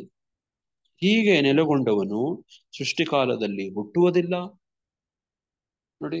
ಸೃಷ್ಟಿಕಾಲ ನೋಡಿ ಅವನ ಜನ್ಮನೇ ಪಡ್ಕೊಳ್ಳೋದಿಲ್ಲ ನೋಡಿ. ಹಿಂದಿನ ಪ್ರಳಯ ಕಾಲದಲ್ಲಿ ವ್ಯಥೆ ಪಡೋದಿಲ್ಲ ನೋಡಿ. ಹಂಗೆ ಅವನ್ ಮತ್ತೇನಾಗ್ತಾನೆ? ಅವನು ಪರಮ ಸಿದ್ಧಿಯನ್ನ ಪಡಿತಾನೆ. ಭಗವಾನ್ 1ನೇ ಶ್ಲೋಕ ಧಾಮಕ್ಕೆ ಹೋಗ್ತಿರ್ತಾರೆ ಪ್ರಭು. ಭಗವದ್ಧಾಮಕ್ಕೆ ಹೋಗ್ತಾನೆ. ಇವತ್ತಿನ ಪ್ರಭುಪಾದರ ಕೋಟ್ ಅದೇ ಸಂಬಂಧಪಟ್ಟಂಗಿದೆ. ಯಾರಾದ್ರೂ ಹುಡುಕಿ ಸಿಕ್ಕಿರತ್ತೆ ಯಾರಿಗಾದ್ರೂ? ಜಯಮತಿ ಮಾತಾಜಿ ನಿಮ್ಗೆ ಸಿಕ್ಕಿಲ್ವಾ ಇವತ್ತಿನ ಕೋಟ್? ಸಿಕ್ಕಿದೆ ಪ್ರಭು, ಹೇಳ್ತೀರಿ. ಮಾತಾಜಿ ಪ್ಲೀಸ್, ನಾನು ಕಾಯ್ತಾ ಇದ್ದೀನಿ ನೀವು ಹೇಳ್ತೀರೇನೋ ಅಂತ ಅಲ್ವಾ? ನೋಡಿ ಹಂಗೆ ಅದೇ ಪರಮ ಸಿದ್ಧಿ ಅಂತ ಪ್ರಭುಪಾದರು ಹೇಳ್ತಾರೆ ನೋಡಿ ಇವೆಲ್ಲ ಕೇಳಿ ತಿಳ್ಕೊಂಡು ನೋಡಿ ಅವನು ತಿಳ್ಕೊಂಡು ಮತ್ತೆ ಈ ಓದ್ಲಾ ಪ್ರಭು? ಓದಿ ಮತ್ತೆ I can see you, you can see me. Similarly, you can go directly, see God and live with Him. Dance with Him, play with Him, eat with Him. This is the perfection of life. That is the perfection of life. ಅದನ್ನೇ ಒಂದೇ That is the perfection of life. ನೋಡಿ ಈ ಜ್ಞಾನವನ್ನು ತಿಳಿದುಕೊಂಡು ಮನುಗಳು ಪರಮಸಿದ್ಧಿಯನ್ನು ಪಡೆದರು, perfection of life ಪಡ್ಕೊಂಡ್ರು. ನೋಡಿ ಹಂಗೆ ಕೃಷ್ಣನ್ ಜೊತೆ ನಾವು ಆಡ್ಬೋದು, ಕುಣಿಬೋದು, ಮುಖಾಮುಖಿ ನೋಡ್ಬೋದು, ಆತನ ಧಾಮಕ್ಕೆ ಹೋಗ್ಬೋದು, ನೋಡ ಆತನ ಜೊತೆನೇ ಇರ್ಬೋದು. ನೋಡ ಹಂಗ ಹೋಗೋದೇ ಜೀವನದ ಪರಿಪೂರ್ಣತೆ. ಈ ಐಹಿಕ ವಸ್ತುವಿನ ಬ್ರಹ್ಮನೊಳಗಡೆ ಸಿಕ್ಕಾಕೊಂಡು ನೋಡಿ ಜನ್ಮ ಮೃತ್ಯು ಜರ ವ್ಯಾಧಿ ಅನ್ನೋ ದುಃಖ ದೋಷ ಅನ್ನೋ ದರ್ಶನಗಳು ಅನುಭವಿಸ್ಕೊಂಡು ನೋಡಿ ಈ ತ್ರಿವಿಧ ಕ್ಲೇಶಗಳನ್ನೆಲ್ಲ ಅನುಭವಿಸ್ಕೊಂಡು ಇಲ್ಲೇ ಇರಬೇಕು ಅನ್ನುವಂಥದ್ದು ನಮ್ ಪ್ಲಾನ್ ಆಗ್ಬಾರ್ದು. ನೋಡಿ ಇದ್ರೊಳಗೇನೆ ಅಡ್ಜಸ್ಟ್ ಮಾಡ್ಕೊಂಡು ಎಲ್ಲಿ ಭೌತಿಕ ಪ್ರಪಂಚದಲ್ಲೇನೆ ಸುಖ ಭೋಗಗಳು ಅನುಭವಿಸ್ಕೊಂಡು ಇಲ್ಲೇ ದೊಡ್ಡ ದೊಡ್ಡ ಅಧಿಕಾರ ಸ್ಥಾನ ನೋಡಿ ಎಲ್ಲ ಪಡ್ಕೊಂಡು ಇಲ್ಲೇ ಇರಕ್ ಆಗೋದಿಲ್ಲ. ಯಾಕೆ? ನಾವು ಹಿಂದಿನ ಶ್ಲೋಕಗಳಲ್ಲೆಲ್ಲ ಓದಿದ್ವಿ, ದುಃಖ ಆಲಯಮ ಶಾಶ್ವತಂ ಅಲ್ವಾ? ಇದು ಇಲ್ಲಿ ಆ ಪರಮ ಸಿದ್ಧಿ ನೋಡಿ ಸಂತೋಷ, ನಿಜವಾದ ಸಂತೋಷ ಎಲ್ಲ ಪಡ್ಕೊಂಡು ಇಲ್ಲಿ ಇರಕ್ ಆಗೋದಿಲ್ಲ. ಯಾಕೆ ಅಂದ್ರೆ ಆ ಜೀವಿಯ ಸ್ವರೂಪನೇ ಅದು ಕೃಷ್ಣನ ಅಂಶ, ಆಧ್ಯಾತ್ಮಿಕವಾದದ್ದು. ನೋಡಿ ಆಧ್ಯಾತ್ಮಿಕ ಲೋಕದಲ್ಲಿ ಇರ್ಬೇಕಾಗಿತ್ತು, ಈಗ ತಂದು ಐಕ ವಸ್ತು ಬ್ರಹ್ಮನೊಳಗಡೆ ಹಾಕ್ಬಿಟ್ಟಿದ್ದಾರೆ. ನೋಡಿ ಹೆಂಗೆ ಒಬ್ಬ ಸ್ವತಂತ್ರವಾಗಿದ್ದಂತ ಒಬ್ಬ ವ್ಯಕ್ತಿ ಅಪರಾಧ ಮಾಡ್ದ, ಅವನನ್ನ ಹಿಡ್ಕೊಂಡೋಗಿ ಜೈಲು ಒಳಗಡೆ ಹಾಕಿದ್ರು ಅಂತಾರೆ. ನೋಡಿ ಆ ಜೈಲ್ ಅಂತಂದ್ರೆ ಹೆಂಗಿರುತ್ತೆ ನಿಮ್ಗೆಲ್ಲ ಕಲ್ಪನೆ ಇದೆಯಲ್ಲ, ಅದ್ರೊಳಗಡೆ ಹಾಕಿದ್ರು ಅಂತ ಹೇಳ್ತಿರೋದು ಈ ಸಾಲು. ಒಟ್ಟು ಐಹಿಕ ವಸ್ತುಗೆ ಬ್ರಹ್ಮನಿಂದ ಹೆಸರು ಅದು. ನೋಡಿ ಇದೆಲ್ಲ ಹಿನ್ನೆಲೆ. ಜೈಲು ಒಳಗಡೆ ಹೆಂಗೆ ಒಬ್ಬ ಅಪರಾಧಿಯನ್ನು ತಗೊಂಡೋಗಿ ತಳ್ಳಿ ಅದನ್ನ ಬಂಧಿಸಿ ಆತನನ್ನು ದಂಡಿಸಿ ಮಾಡ್ತಾರೋ ಆ ತರ ಇದು ಕೂಡ. ಒಟ್ಟು ಐಹಿಕ ವಸ್ತುವಿಗೆ ಬ್ರಹ್ಮನೆಂದು ಹೆಸರು, ಅದು ಜನನದ ಮೂಲ. ನಾನು ಆ ಬ್ರಹ್ಮನ್ಗೆ ಗರ್ಭದಾನ ಮಾಡಿ ಎಲ್ಲ ಜೀವಗಳು ಹುಟ್ಟುವುದು ಸಾಧ್ಯವಾಗುವಂತೆ ಮಾಡುತ್ತೇನೆ. ನೋಡಿ ಇನ್ನು ಬೇರೆ ಶ್ಲೋಕಗಳು ಯಾರಾದ್ರೂ ಸ್ವಲ್ಪ ನನಗೆ ಸಹಾಯ ಮಾಡಿ ಹುಡುಕಿ ಹೇಳಿ. ಅಹಂ ಬೀಜ ಪ್ರದಪಿತಃ ಅನ್ನೋ ಶ್ಲೋಕವನ್ನು ಯಾರಾದ್ರೂ ನೋಡಿ. ಗೂಗಲ್ ಸರ್ಚ್ ಮಾಡಿದ್ರೆ ಸಿಗುತ್ತೆ. ಹಿಂದೆಗಡೆ ಆಕಾರಾದಿಗಳ ನೋಡಿ ಶ್ಲೋಕಗಳ ಆಕಾರಾದಿ ಪ್ರಭು 14.4 ಪ್ರಭು 14.4 ಅಲ್ಲೇ ಬಂದಿರುತ್ತೆ. ಸರ್ವಯೋನಿ ಕೌಂತೆಯ ಮೂರ್ತಯ ಸಂಭವಂತೀಯ ತಾಸಾಂ ಬ್ರಹ್ಮ ಮಹದ್ಯೋ ನಿಹರಂ ಬೀಜಪ್ರದ ಪಿತಃ. ಅಹಂ ಬೀಜಪ್ರದ ಪಿತಃ. ಕುಂತಿಯ ಮಗನಾದ ಅರ್ಜುನನೇ, ಜೀವಂತ ಪ್ರಾಣಿಗಳ ಎಲ್ಲ ವರ್ಗಗಳು ಇರುವುದು ಸಾಧ್ಯವಾಗುವುದು ಐಹಿಕ ಪ್ರಕೃತಿಯಲ್ಲಿ ಹುಟ್ಟುವುದರಿಂದ ಮತ್ತು ನಾನೇ ಬೀಜವನ್ನು ನೀಡುವ ತಂದೆ ಇದನ್ನು ತಿಳಿಯಬೇಕು. ಮುಂದಿನ ಶ್ಲೋಕನೇ 3 ಮತ್ತು 4ನೇ ಶ್ಲೋಕ.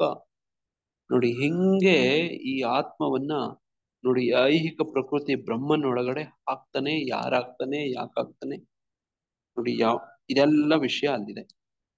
ನೋಡಿ ಒಂದು ಕೋಳಿನೇ ತಗೊಳ್ಳಿ, ನೋಡಿ ಯಾರಾದ್ರೂ ಹಿಂಗೆ ನೋಡಿ ಯಾವುದೇ ಜೀವಿ ನೋಡಿ ಅಲ್ಲಿ ನೋಡಿ ಆ ಜೀವಿ ಪಾತ್ರ ಏನೂ ಇಲ್ಲ.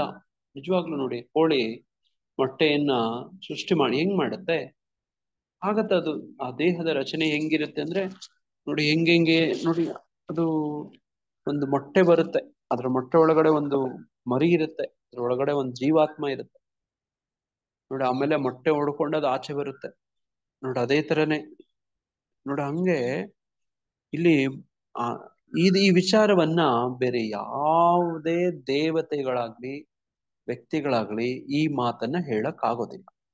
ಅದಕ್ಕೆ ಕೃಷ್ಣ ದೇವೋತ್ತಮ ಪರಮ ಪುರುಷ ಅಂದ್ರೆ ಮೇಲ್ ಆಫ್ ಫಿಮೇಲ್, ಮೇನ್ ಅಲ್ವಾ? ಪುರುಷ ಅಂದ್ರೆ ಗಂಡು ನೋಡಿ, ಜನ್ಮ ಕೊಡುವವನು ನೋಡಿ, ಆತನೇ ಆದಿ, ಆತನೇ ತಂದೆ. ಈ ಮಾತನ್ನ ಬೇರೆ ಯಾರು ಹೇಳಕ್ಕಾಗಲ್ಲ. ಇತರೆ ದೇವತೆಗಳ ಹೆಸರು ಹೇಳಿ, ನೀವು ಯಾವ ದೇವತೆ ಆದ್ರೂ ಹೆಸರು ಹೇಳಿ ನೋಡಿ. ಒಬ್ಬೊಬ್ರು ಒಂದೊಂದು ದೇವತೆಗಳ ಭಕ್ತರಿರ್ತಾರೆ ನೋಡಿ. ಯಾರ್ಯಾರೋ ದೇವತೆಗಳ ಭಕ್ತರಿರ್ತಾರೆ, ಇತರೆ ದೇವತೆಗಳು ಅವರು ಭಕ್ತರಿರ್ತಾರೆ. ಅವರು ಈ ಮಾತನ್ನ ಹೇಳಕ್ಕಾಗತ್ತಾ? ಇಂದ್ರ, ಚಂದ್ರ, ವರುಣ, ಅಗ್ನಿ, ವಾಯು, ನೋಡಿ ಇಲ್ಲ ಪ್ರಭು. ಇನ್ನೊಬ್ರು ಗಣಪತಿ, ಸುಬ್ರಹ್ಮಣ್ಯ, ನೋಡಿ ಇವರೆಲ್ಲ ಹೇಳಕ್ಕಾಗತ್ತಾ? ಹೇಳಕ್ ಆಗೋದಿಲ್ಲ, ಯಾರು ಹೇಳಕ್ ನೋಡ. ಅದೇ ವಿಶೇಷ, ಅದೇ ಭಗವದ್ಗೀತೆ ನೋಡಿ. ಹಂಗೆ ಕೃಷ್ಣ ಅಂದ್ರೆ ಯಾರೂ ಅಲ್ಲ ನೋಡಿ. ಈ ಶ್ಲೋಕದಲ್ಲಿ, ಮುಂದಿನ ಶ್ಲೋಕದಲ್ಲಿ ಹೇಳ್ತಿರೋಂಗೆ ನೋಡಿ, ಆತ ಆ ತಂದೆ ಸ್ಥಾನ.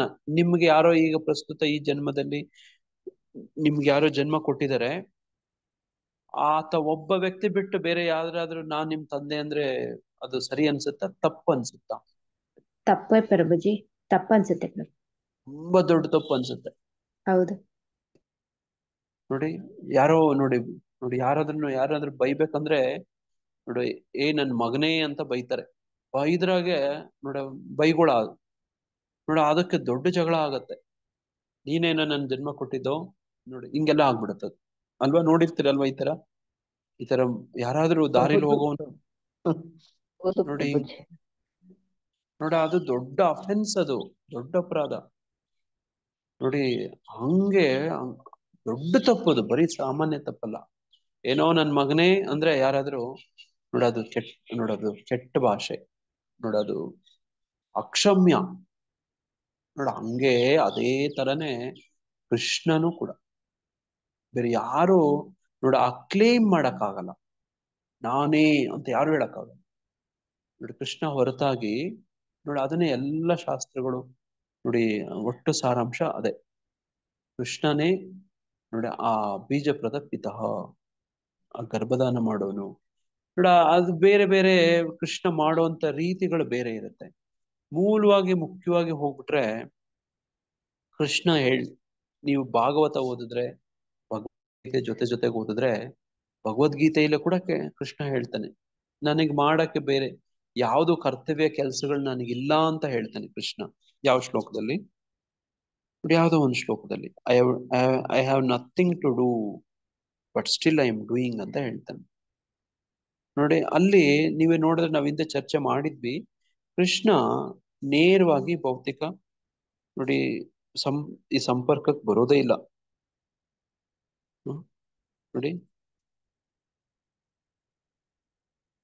ನೋಡಿ ಈ ಸಂಪರ್ಕಕ್ಕೆ ಬರೋದೇ ಇಲ್ಲ. ಮತ್ತೆ ಹೆಂಗ್ ಮಾಡ್ತಾನೆ ನೋಡಿ, ಅದನ್ನೇ ಒಂದು ವ್ಯವಸ್ಥೆ ಇಟ್ಟಿದ್ದಾನೆ ನೋಡಿ. ಹೆಂಗ್ ಮಾಡಿದಾನೆ, ಆಶ್ಚರ್ಯ ಅನ್ಸುತ್ತೆ ನೋಡಿ ಅಲ್ವಾ? ನೋಡಿ ಭಗವದ್ಗೀತೆಯಲ್ಲಿ ಹರೇ ಕೃಷ್ಣ ಪ್ರಭು, 9ನೇ ಅಧ್ಯಾಯದ 5ನೇ ಶ್ಲೋಕನ ಪ್ರಭು. ಆದರೂ ಸೃಷ್ಟಿಯಾದದ್ದೆಲ್ಲ ನನ್ನನ್ನೇ ಆಧರಿಸಿದ್ದಲ್ಲ, ನನ್ನ ಯೋಗ ಸಮೃದ್ಧಿಯನ್ನೇ ನೋಡು, ಎಲ್ಲ ಜೀವಿಗಳ ಪಾಲಕನು ನಾನಾದರೂ ಅಲ್ಲ. 3ನೇ ಅಧ್ಯಾಯ ನೋಡಿ, 3ನೇ ಅಧ್ಯಾಯದಲ್ಲಿ ಈ ತರ ಬರುತ್ತೆ ಅನ್ಸುತ್ತೆ. 2ನೇ ಅಧ್ಯಾಯ ಇರ್ಬೋದು ಪ್ರಭು. 2ನೇ ಅಧ್ಯಾಯದಲ್ಲಿ 2ನೇ ಅಧ್ಯಾಯದ 47ನೇ ಶ್ಲೋಕ ನೋಡಿ. ಮತ್ತೆ 2ನೇ ಅಧ್ಯಾಯದ 47ನೇ ಶ್ಲೋಕ. 42 ಪ್ರಭು. 47.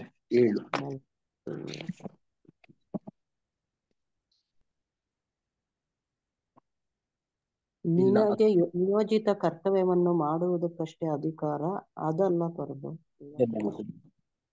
I have nothing to do ಅಂತ ಹೇಳ್ತಾನೆ ಕೃಷ್ಣ ನೋಡಿ. ಈ ಯತ್ಯದ್ಯಾಚರತಿ ಶ್ರೇಷ್ಠ ಅದ್ರಲ್ಲಿ ಬರ್ಬೋದು ಪ್ರಭು. ಯಾಕಂದ್ರೆ ನಾನು ಯಾಕೆ ಮಾಡ್ತಾ ಇದ್ದೀನಿ ಅಂದ್ರೆ ನನ್ನನ್ನ ಎಲ್ಲಾರು ಫಾಲೋ ಮಾಡ್ತಾರೆ ಅಂತ. ಹೌದು, ಯಾರಾದ್ರೂ ಹುಡುಕಿ ಹೇಳ್ಬೋದು. ಒಟ್ಟು ಅರ್ಥ ಏನಂದ್ರೆ ನೋಡಿ 3ನೇ ಅಧ್ಯಾಯದಲ್ಲಿ ಇರಬಹುದು, ಹುಡುಕಿ ಹೇಳಿ, ಯಾರಾದ್ರೂ ಹುಡುಕಿ ಹೇಳಿ. ಅಲ್ಲಿ ಏನ್ ಹೇಳ್ತಾನೆ ಅಂದ್ರೆ ಕೃಷ್ಣ ನೇರವಾಗಿ ಏನು ಮಾಡಲ್ಲ ನೋಡಿ. ಒಂದು ಕಂಪನಿ ಓನರು ನೇರವಾಗಿ ಆತನು ಏನು ಮಾಡಲ್ಲ. ಮತ್ತೆ ಹೇಗ್ ಮಾಡ್ತಾನೆ ಮಾತಾಜಿ?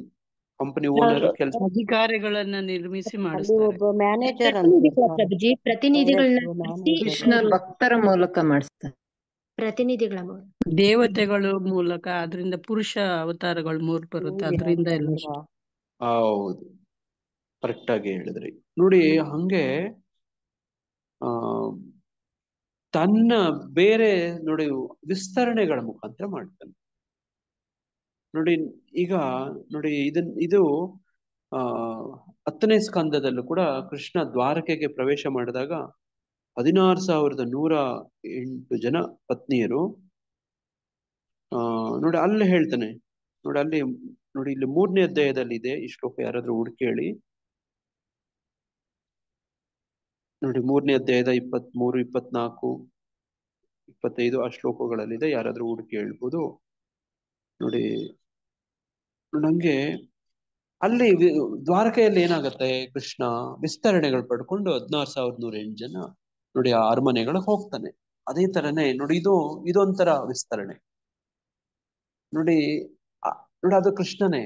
ಆಮೇಲೆ ಈ ಜಗತ್ತನ್ನ ಸೃಷ್ಟಿಸೋದಕ್ಕೆ, ಅದನ್ನ ರಕ್ಷಿಸಕ್ಕೆ, ಪಾಲಿಸಕ್ಕೆ, ನೋಡಿ ಇದಕ್ಕೆಲ್ಲಾನು ಬೇರೆ ಇನ್ನೊಂಥರ ಪುರುಷಾವತಾರಗಳನ್ನು ತಗೊಳ್ತಾನೆ. ನೋಡಿ ನಾವ್ ಹಿಂದೆ ಅದನ್ನ ಚರ್ಚಿಸಿದ್ವಿ. ಹಿಂಗೆ ನೋಡಿ ನಾನಿಲ್ಲಿ ಸ್ಕ್ರೀನ್ ಗರ್ಭೋದಕ ಸಾಯಿ ವಿಷ್ಣು, ಕ್ಷೀರೋದಕ ಸಾಯಿ ವಿಷ್ಣು.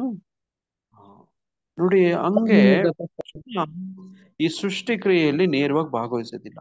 ನೋಡಿ ಯಾರೋ ಒಬ್ಬ ಫಾರಿನರ್ ಬರ್ತಾನಂತೆ ಭಾರತಕ್ಕೆ, ಬಂದು ದೇವಸ್ಥಾನಗಳನ್ನ ಆತ ವಿಸಿಟ್ ಮಾಡ್ತಾನೆ.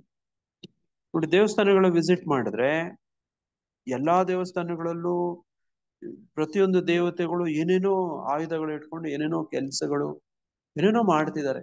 ಆದ್ರೆ ಕೃಷ್ಣನ್ ದೇವಸ್ಥಾನಕ್ಕೆ ಬಂದ್ರೆ ಕೃಷ್ಣ ಏನ್ ಮಾಡ್ತಿರ್ತಾನೆ, ಕೊಳಲು ಇಟ್ಕೊಂಡು ತನ್ನ ಗರ್ಲ್ ಫ್ರೆಂಡ್ಸ್ ಜೊತೆಗೆ ನೋಡಿ ಆರಾಮಾಗಿ ಎಂಜಾಯ್ ಮಾಡ್ತಿದ್ದಾನೆ. ನೋಡಿ ಇದನ್ನ ನೋಡಿ ಫಾರಿನರ್ ಹೇಳ್ತಾರಂತೆ, ದೇವ್ರು ಅಂತ ಯಾರಾದ್ರೂ ಇದ್ರೆ ಈತನೇ ಇರ್ಬೇಕು ಅಂತ. ಯಾಕೆ ನೋಡಿ ಆತನ ಅವ್ರೇನು ಕೆಲಸ ಮಾಡ್ಬೇಕಾಗಿಲ್ಲ, ಏನು ಕೆಲಸ ಮಾಡ್ಬೇಕು, ಎಂಜಾಯ್ ಮಾಡ, ಬರೀ ಎಂಜಾಯ್ ಮಾಡೋದು. ಸಚ್ಚಿದಾನಂದ. ಹಾ ನೋಡಿ ಹಂಗೆ ನೋಡಿ ಈ ಶ್ಲೋಕವನ್ನ ಈಗ ನಾನು ಇಲ್ಲಿ ತೋರಿಸ್ತಿರುವಂತ ಈ ಗೋಲೋಕ ವೃಂದಾವನ ಚಾರ್ಟ್ ನ ಇಟ್ಕೊಂಡು ಅರ್ಥ ಮಾಡ್ಕೊಳ್ಳೋ ಪ್ರಯತ್ನ ಮಾಡೋಣ.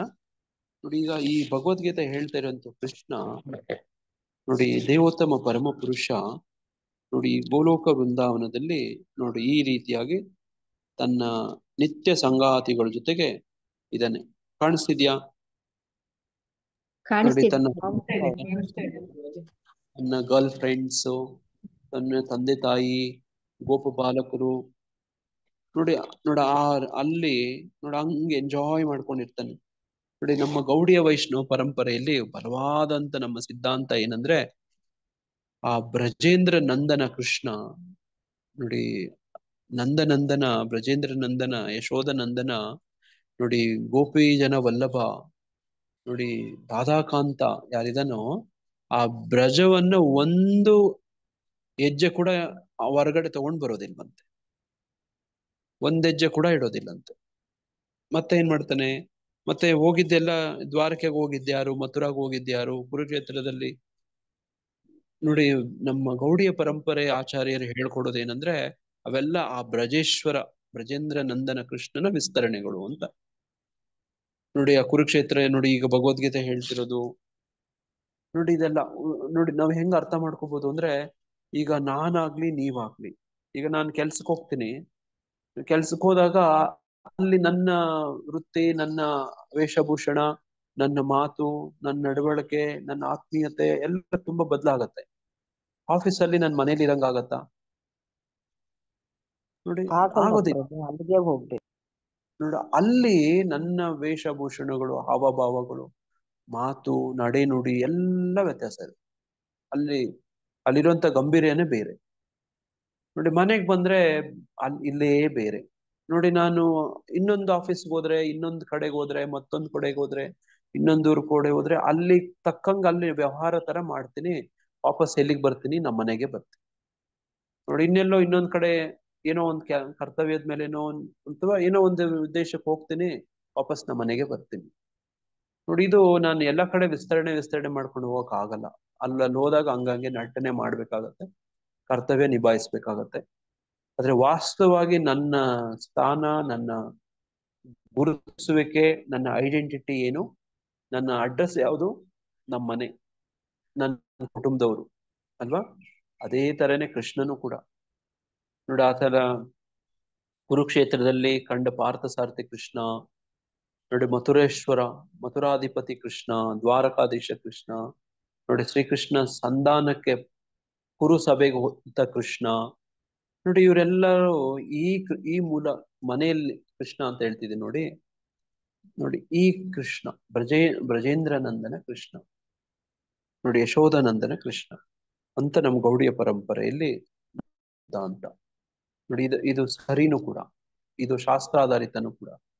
ನೋಡಿ ನೀವೇ ಸ್ವಲ್ಪ ಕಾಮನ್ ಸೆನ್ಸ್ ಸಾಮಾನ್ಯ ಪ್ರಜ್ಞೆ ಇಟ್ಕೊಂಡು ಅರ್ಥ ಮಾಡ್ಕೊಂಡ್ರೇನು ಕೂಡ ಇದು ಅರ್ಥ ಆಗುತ್ತೆ.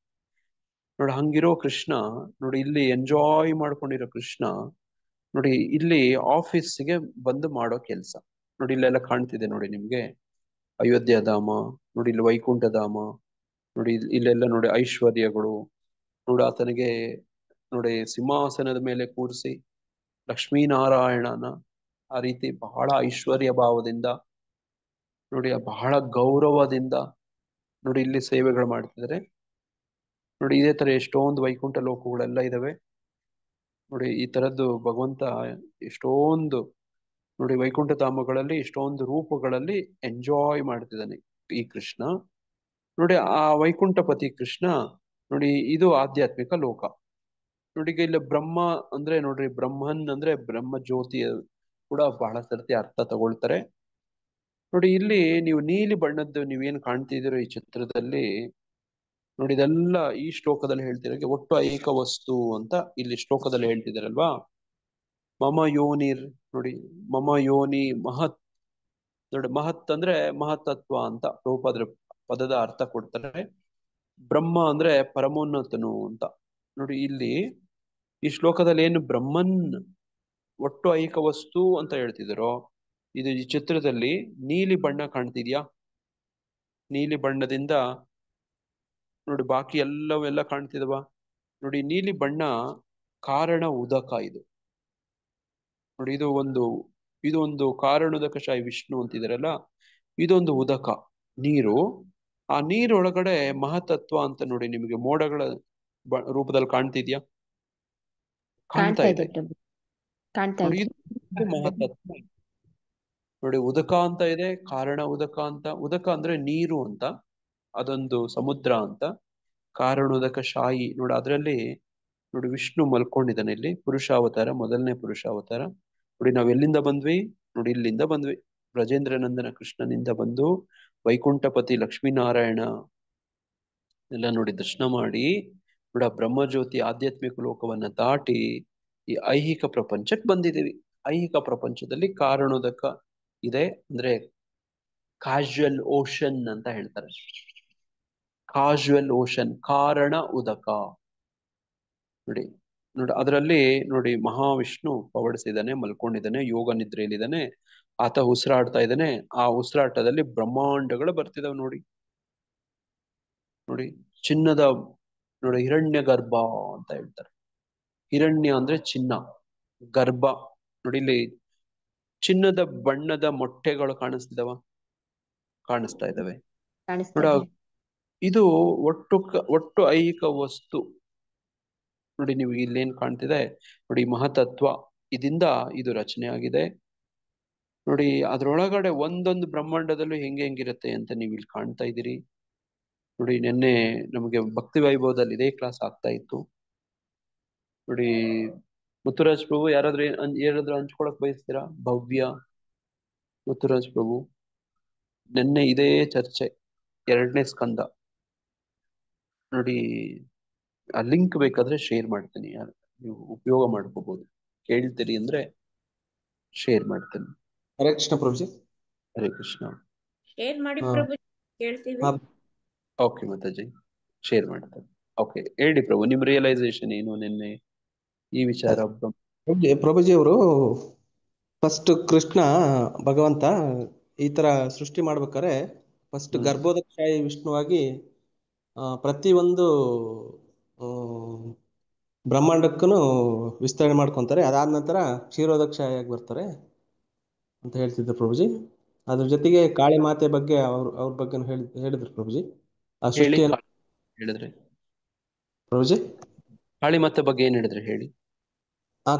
ಕಾಲ ಅಂದ್ರೆ ಫಸ್ಟ್ ಯಾವ ತರ ಕ್ರಿಯೇಟ್ ಮಾಡ್ತಾರೆ ಸೃಷ್ಟಿಯನ್ನ, ಯಾರ ಒಬ್ಬರೇ ಮಾಡೋದಿಲ್ಲ. ಕಾಳಿ ಮಾತೆಯಲ್ಲಿ ಇಲ್ಲಿ ಇದ್ಕೊಂಡು ಅವ್ರಿಗೆ ಇನ್ಸ್ಟ್ರಕ್ಷನ್ ಕೊಡ್ತಾ ಅವ್ರ ಜೊತೆಯಲ್ಲಿ ಮಾಡ್ತಾರೆ ಅಂತ ಹೇಳಿದ್ರು ಪ್ರಭುಜಿ. ಕಾಳಿ ಮಾತೆ ಹೇಗೆ ಬದಲಾಗುತ್ತೆ ಅಂತ. 4 ತರದ್ದು ಹೇಳಿದ್ರು. ಮಿಶ್ರಣ. ಪ್ರಭುಜಿ. ಅರ್ಥ ಆಯ್ತಾ ನಿಮ್ಗೆ? ಪ್ರಭುಜಿ ಆ ಕಾಳಿ ಹೇಗೆ ಮಿಶ್ರಣ ಮಾಡ್ತಾರೆ, ಯುನೈಟಿಂಗ್ ಅದೆಲ್ಲ ಹೇಳಿದ್ರಲ್ಲ, ಜ್ಞಾಪಕ ಇದೆಯಾ? ಹಾ ಪ್ರಭುಜಿ. ನೋಡಿ 4 ರೀತಿಯಲ್ಲಿ ಮಾಡುವಂಥದ್ದು. ಈ ತರ ತುಂಬಾ ವಿವರ ಇದೆ. ಭಾಗವತ ಓದಿ 2ನೇ ಸ್ಕಂದ ನೋಡಿ. 2ನೇ ಸ್ಕಂದ ಭಾಗವತ ಈ ಶ್ಲೋಕಕ್ಕೆ ಅನ್ವಯಿಸ್ಕೊಂಡು ಹೋದ್ರಿ ನೋಡಿ. ಕೃಷ್ಣ ನೋಡಿ ಇಲ್ಲಿ ನೇರವಾಗಿ ಆತನು ಇಲ್ಲಿ ಏನು ಮಾಡ್ತಾ ಇಲ್ಲ ನೋಡಿ. ಆತನ ವಿಸ್ತರಣೆಗಳು ಇಲ್ಲಿ ವಿಸ್ತರಣೆಗಳು ಅದು ಹೆಂಗೆ ವಿಸ್ತರಣೆಗಳು ಅಂದ್ರೆ ನೋಡ್ರಿ, ಇಲ್ಲಿ ಈ ಚಿತ್ರದಲ್ಲಿ ನಿಮ್ಗೆ ಕಾಣುತ್ತೆ ನೋಡಿ. ಇದು ಸ್ವಲ್ಪ ಎಕ್ಸ್ಪ್ಯಾಂಡ್ ಆಗ್ತಾ ಇದೆ, ಇಲ್ಲಿ ಕಾಣುತ್ತೆ ನೋಡಿ. ಕೃಷ್ಣ ಹೆಂಗೆ ಚತುರ್ವ್ಯೂಹ ಅವತಾರಗಳನ್ನ ತಗೊಳ್ತಾನೆ ನೋಡಿ. ಅಲ್ಲಿ ವಾಸುದೇವ, ಸಂಕರ್ಷಣ ವಾಸುದೇವ, ಅನಿರುದ್ಧ, ಪ್ರದ್ಯುಮ್ನ ಅನಿರುದ್ಧ ವಿಸ್ತರಣೆ ತಗೋತಾನೆ ನೋಡಿ. ಆ ವಿಸ್ತರಣೆಗಳು, ಆ ಸಂಕರ್ಷಣ ಮತ್ತೆ ಹೆಂಗೆ ವಿಸ್ತರಣೆ ತಗೊಳ್ತಾನೆ ನೋಡಿ. ಅದೆಲ್ಲ ನೋಡಿ ವಿಚಾರಗಳು ನೋಡಿ. ಈ ಒಂದು ಇದನ್ನ ನೀವು ನೋಡಿ ನಿಮ್ಗೆ ಅರ್ಥ ಆಗತ್ತೆ.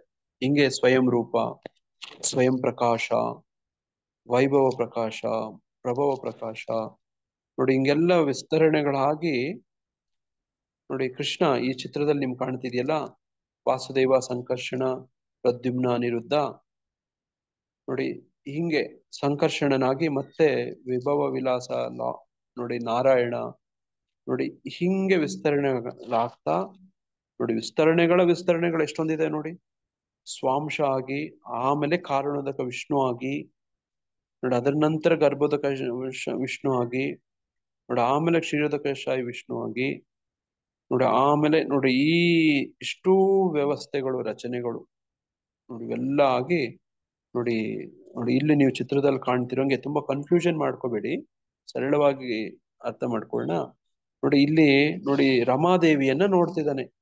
ರಮಾದೇವಿಯನ್ನ ನೋಡಿದ್ರೆ ನೋಡಿ ಅಲ್ಲಿ ಶಂಭು ನೋಡಿ, ಭಗವಂತ ಹೆಂಗೆ ಒಂದು ಹಾಲಿನಿಂದ ಮೊಸರು ಬರುತ್ತೋ ಆ ತರ ಅಂತ ಹೇಳ್ತಾರೆ ಬ್ರಹ್ಮ ಸಂಹಿತದಲ್ಲಿ ನೋಡಿ. ವಿಕಾರ ಅಂತ ಹೇಳ್ತಾರೆ ನೋಡಿ. ವಿಕಾರ ನೋಡಿ, ನೋಡಿ ಶಂಭು ಆಗಿ ನೋಡಿ. ಆ ಶಂಭು ನೋಡಿ ಈ ಮಾಯಾದೇವಿಯ ನಿಯಂತ್ರಕನಾಗಿ ನೋಡಿ, ಈ ಜೀವಿಗಳನ್ನೆಲ್ಲನು ಹಿಂಗೆ ಆ ಮಹಾತತ್ವದೊಳಗಡೆ ಹಾಕ್ತಾನೆ ಅನ್ನೋದು ವಿಚಾರ ನೋಡ.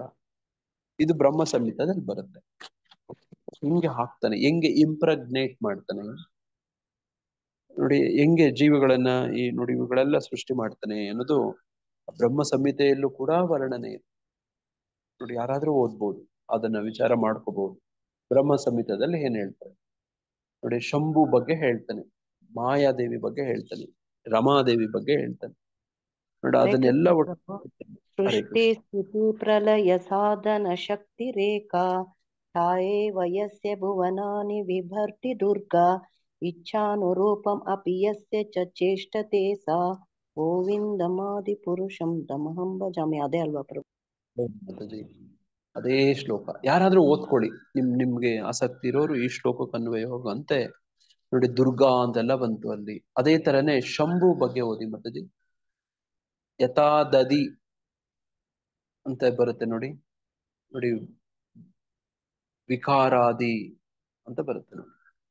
ನೋಡಿ ಹೆಂಗೆ ಹಾಲು ಮೊಸರಾಗತ್ತೆ, ಅದೇ ತರನೇ ವಿಷ್ಣು ನೋಡಿ ಶಂಭು ಆಗ್ತಾನೆ. ಓದಿ ಯಥಾದದಿ ವಿಕಾರ ವಿಶೇಷ ಯೋಗ ಸಂಜಾಯತೆ ನಾಹಿ ತತಃ ಪೃಥುಹಸ್ತಿ ಹೇತು ಯಃ ಶಂಭುತಾಮಪಿ ತಥಾ ಸಮುಪೈತಿ ಕಾರ್ಯದ್ ಗೋವಿಂದಮಾದಿ ಪುರುಷಂ ತಮಹಂ ಭಜಾಮಿ. ಹರೇ ಕೃಷ್ಣ. ಅದಕ್ಕೇನಾದ್ರೂ ಅನುವಾದ ಇದೆಯಾ ಮಾತಾಜಿಯಲ್ಲಿ ಆ ಶ್ಲೋಕಕ್ಕೆ? ಅದ್ರಲ್ಲಿ ನೋಡಿ ಅರ್ಥ ಆಗತ್ತೆ, ಪದಗಳು ಓದಿದ್ರೇನೆ ಅರ್ಥ ಆಗತ್ತೆ. ನಿಧಾನ ಕೂತ್ಕೊಳ್ಳಿ, ಅರ್ಥ ಆಗ್ಬಿಡುತ್ತೆ. ಅದ್ರ ಹೇಳೋದು ಇಷ್ಟೇನೆ ನೋಡಿ.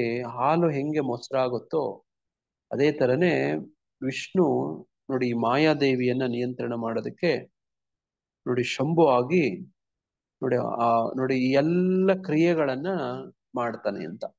ಏನದನ್ನ ನೋಡಿ ಇಲ್ಲಿ ಕಾಣ್ತಿರೋಂಗೆ ಸೃಷ್ಟಿ ಕ್ರಿಯೆ ನೋಡಿ, ಸ್ಥಿತಿ ಲಯ ನೋಡಿ ಎಲ್ಲ ಹೆಂಗೆ ಇಷ್ಟನ್ನು ನಿಯಂತ್ರಿಸ್ತಿದ್ದಾನೆ ನೋಡಿ. ಆ ಗರ್ಭೋದಕಶಾಹಿ ವಿಷ್ಣು ನೋಡಿ, ಕಾರಣೋದಕಶಾಹಿ ವಿಷ್ಣು ಗರ್ಭೋದಕದಲ್ಲಿ ನೋಡಿ ಹಿಂಗೆ ನೆಲೆಸಿ ನೋಡಿ, ಅಲ್ಲಿ ಕ್ಷೀರೋದಕಶಾಹಿ ವಿಷ್ಣು ಆಗಿ ವಿಸ್ತರಣೆಗೊಂಡು ನೋಡಿ, ಈ ಪ್ರತಿಯೊಂದು ದೇಹಗಳಲ್ಲಿ ಪರಮಾತ್ಮನಾಗಿ ಕ್ಷೇತ್ರಜ್ಞ ಅಲ್ವಾ ನೋಡಿ, ಹೆಂಗೆ ರಚನೆ ಮಾಡಿ ನಡೆಸ್ತಿದ್ದಾನೆ ಅಂತ ವಿಚಾರ ನೋಡಿ. ಈಗ ಒಂದು ಜೀವ ಪಡೆಯುತ್ತಲ್ವಾ, ಅದರಲ್ಲಿ ಆತ್ಮ ಜೊತೆ ಪರಮಾತ್ಮನು ಆಗಿರ್ತಾನೆ, ಕ್ಷೀರೋದಕಶಾಹಿ ವಿಷ್ಣು ಆಗಿರ್ತಾನೆ ನೋಡಿ. ನಿನ್ನೆ ಒಂದು ಒಳ್ಳೆ ವಿಚಾರ ಪ್ರಭುಜಿಯವರು ಹೇಳ್ತಿದ್ರು, ಏನಂದ್ರೆ ಭಕ್ತಿ ವೈಭವದಲ್ಲಿ ಈಗ ಈ ಬ್ರಹ್ಮಾಂಡ ಇದೆಯಲ್ಲ, ಈ ಬ್ರಹ್ಮಾಂಡ ಪ್ರಳಯ ಆಗ್ಬಿಡುತ್ತೆ ಅಂದ್ಕೊಳ್ಳಿ ನೋಡಿ. ಆಗತ್ತಲ್ಲ, ನಿನ್ನೆ 5 ತರದ ಪ್ರಳಯ ಬಗ್ಗೆ ಓದ್ತಿದ್ವಲ್ವ.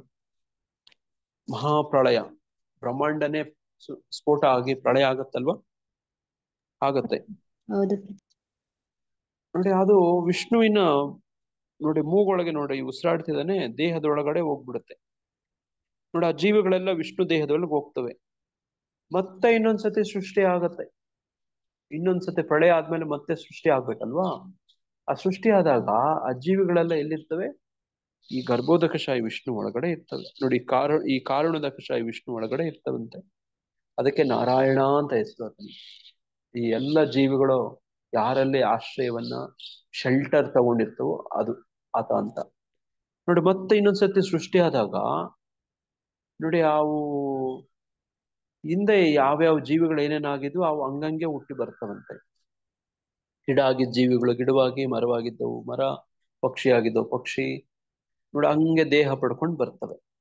ಮತ್ತೆ ಆ ಕರ್ಮಾನುಸಾರ ಅವುಗಳಿಗೆ ನೋಡ ಅದು ಜ್ಞಾಪಕನೂ ಇರುತ್ತಂತೆ ನೋಡಿ. ಆ ಕರ್ಮ ಎಲ್ಲಿ ನಿಲ್ಸಿದ್ದು ಅಲ್ಲಿಂದ ಮುಂದುವರಿತಾವ ಸೃಷ್ಟಿ ಆದಾಗ. ಮತ್ತೆ ಇನ್ನೊಂದು ವಿಷಯ ಹೇಳಿದ್ರು ನೋಡಿ, ತುಂಬಾ ವಿಶೇಷ ಅನಿಸ್ತು ನನಗೆ. ನೀವು ನಿನ್ನೆ ರಾತ್ರಿ ಎಲ್ಲ ಮಲ್ಕೊಂಡು ಎದ್ರಲ್ಲ, ಹೌದಾ? ಹೌದು ಪ್ರಭುಜಿ. ಹೌದು ಪ್ರಭು. ನೀವು ಮಲ್ಕೊಂಡಿದ್ದಾಗ ನಿಮ್ಗೆ ನೀವ್ ಯಾರು, ಏನು ನೀವು ಅಂತ ಎಲ್ಲ ಜ್ಞಾಪಕ ಇತ್ತ ನಿಮ್ಗೆ? ನಿದ್ದೆ ಮಾಡ್ಬಿಟ್ಟಿದ್ರಲ್ಲ ಆಗ ನೀವು ನಿಮ್ಗೆ ಪ್ರಜ್ಞೆ ಇತ್ತ? ಇಲ್ಲ ಜ್ಞಾಪಕ ಇತ್ತ? ಇಲ್ಲ ಅದಕ್ಕೆ ಪ್ರಭು ಬೆಳಿಗ್ಗೆ ಎದ್ದಿದ ತಕ್ಷಣ ಸ್ನಾನ ಮಾಡ್ಬೇಕು. ಯಾಕಂದ್ರೆ ನಿದ್ದೆಲಿ ನಾವು ಸತ್ತಿರೋದರ ತರ ಇರ್ತೀವಿ. ಆದ್ರಿಂದ ಬೆಳಿಗ್ಗೆ ಎದ್ದಿದ ಕೂಡ್ಲೆ ಮೊದ್ಲು ಸ್ನಾನ ಮಾಡ್ಬೇಕು ಅಂತ ಹೇಳ್ತಾರೆ. ಸೂರ್ಯ Very ನಮ್ಮ ಇದನ್ನ ಆಯಸ್ಸನ್ನ ತಗೊಂಡ್ ಹೋಗಿರ್ತಾರೆ. ನೋಡಿ, ಮಲ್ಕೊಂಡದ್ದಾಗ ಅದು ಒಂಥರ ಪ್ರಳಯ ಆದಂಗೇನೆ. ಅದು ಕೂಡ ಬ್ರಹ್ಮ ಮಲ್ಕೊಂತಾನೆ ಪ್ರಳಯ ಆಗತ್ತೆ, ನಾವು ಮಲ್ಕೋತೀವಿ ನಮ್ ಬದುಕಲ್ಲ, ಅದೊಂದು ಪ್ರಳಯ. ಇದೊಂಥರ ಪ್ರಳಯ, ಅದೊಂಥರ ಸಾವು, ಡೆಡ್ ಬಾಡಿ, ಏನು ಜ್ಞಾಪಕ ಇರಲ್ಲ. ಮಕ್ಕಳು ನಿದ್ದೆ ಮಾಡ್ತಿರ್ತಾರೆ ನೋಡಿರ್ತೀರಾ, ಅವ್ರನ್ನ ಯಾರಾದ್ರೂ ಎತ್ಕೊಂಡು ಹೋಗ್ಬಿಡ್ಬೋದು, ಹಂಗೇ ನಿದ್ದೆ ಮಾಡ್ತಿರ್ತಾರೆ, ನೋಡಿರ್ತೀರಿ ನೀವು. ಆ ಹೌದು ಮಗು ಹೌದು ಬಿಟ್ರೆ ಪ್ರಭು. ಆಗೋದೇ ಇಲ್ಲ, ಅದಕ್ಕೆ ಎದ್ದೇಳೋ ತನಕ ಅದೇನು ನಮಗೂ ತುಂಬಾ ಗಾಢ ನಿದ್ರೆಯಲ್ಲಿ ಇದ್ರೂನು ರೂಮ್ಗೆ ಯಾರು ಬಂದ್ರು ಯಾರಾದ್ರೂ ಗೊತ್ತಾಗಲ್ಲ. ಗೊತ್ತಾಗಲ್ಲ. ಅದ್ ನೋಡಿ, ಇದೊಂಥರ ಈಗ ಈ ಜ್ಞಾಪಕ ಶಕ್ತಿ ಎಲ್ಲ ಎಲ್ಲೋಯ್ತು? ಮುತ್ತುರಾಜ್ ಪ್ರಭು ಎಲ್ಲೋಯ್ತು? ಸೂಕ್ತ ಸ್ಥಿತಿಯಲ್ಲಿ ಇರುತ್ತೆ ಪ್ರಭು. ಪರಮಾತ್ಮ ನಾರಾಯಣನ ಹತ್ರ. ಪ್ರಭು ಸೂಕ್ತ ಸ್ಥಿತಿಯಲ್ಲಿ ಆತ್ಮದ ನೆಲೆಯಲ್ಲಿ ಇರುತ್ತೆ. ಹೃದಯದಲ್ಲಿ ಮುತ್ತುರಾಜ್ ಪ್ರಭು ದೇಹದಲ್ಲಿ ಇದೀರಾ ನೀವು? ಭವ್ಯ ಯಾರಾದ್ರೂ ಹೇಳಿ. ಪ್ರಭುಜಿ ಮುತ್ತುರಾಜ್ ಹೇಳಿ, ಇದಕ್ಕೇನ್ ಹೇಳಿದ್ರು ಪ್ರಭುಜಿಯವರು? ಪ್ರಭುಜಿ, ನಾವು ನಿದ್ದೆಯಲ್ಲಿದ್ದಾಗ ಯಾವುದು ನಮ್ಗೆ ಜ್ಞಾಪಕ ಇರೋದಿಲ್ಲ.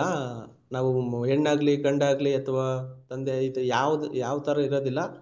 ಮತ್ತೆ ನೆಕ್ಸ್ಟ್ ಎದ್ದಾಗ ಅಂದ್ರೆ ವೆನ್ ವಿ ಅವೇಕ್ ಅವಾಗ ಮತ್ತೆ ಅವಾಗ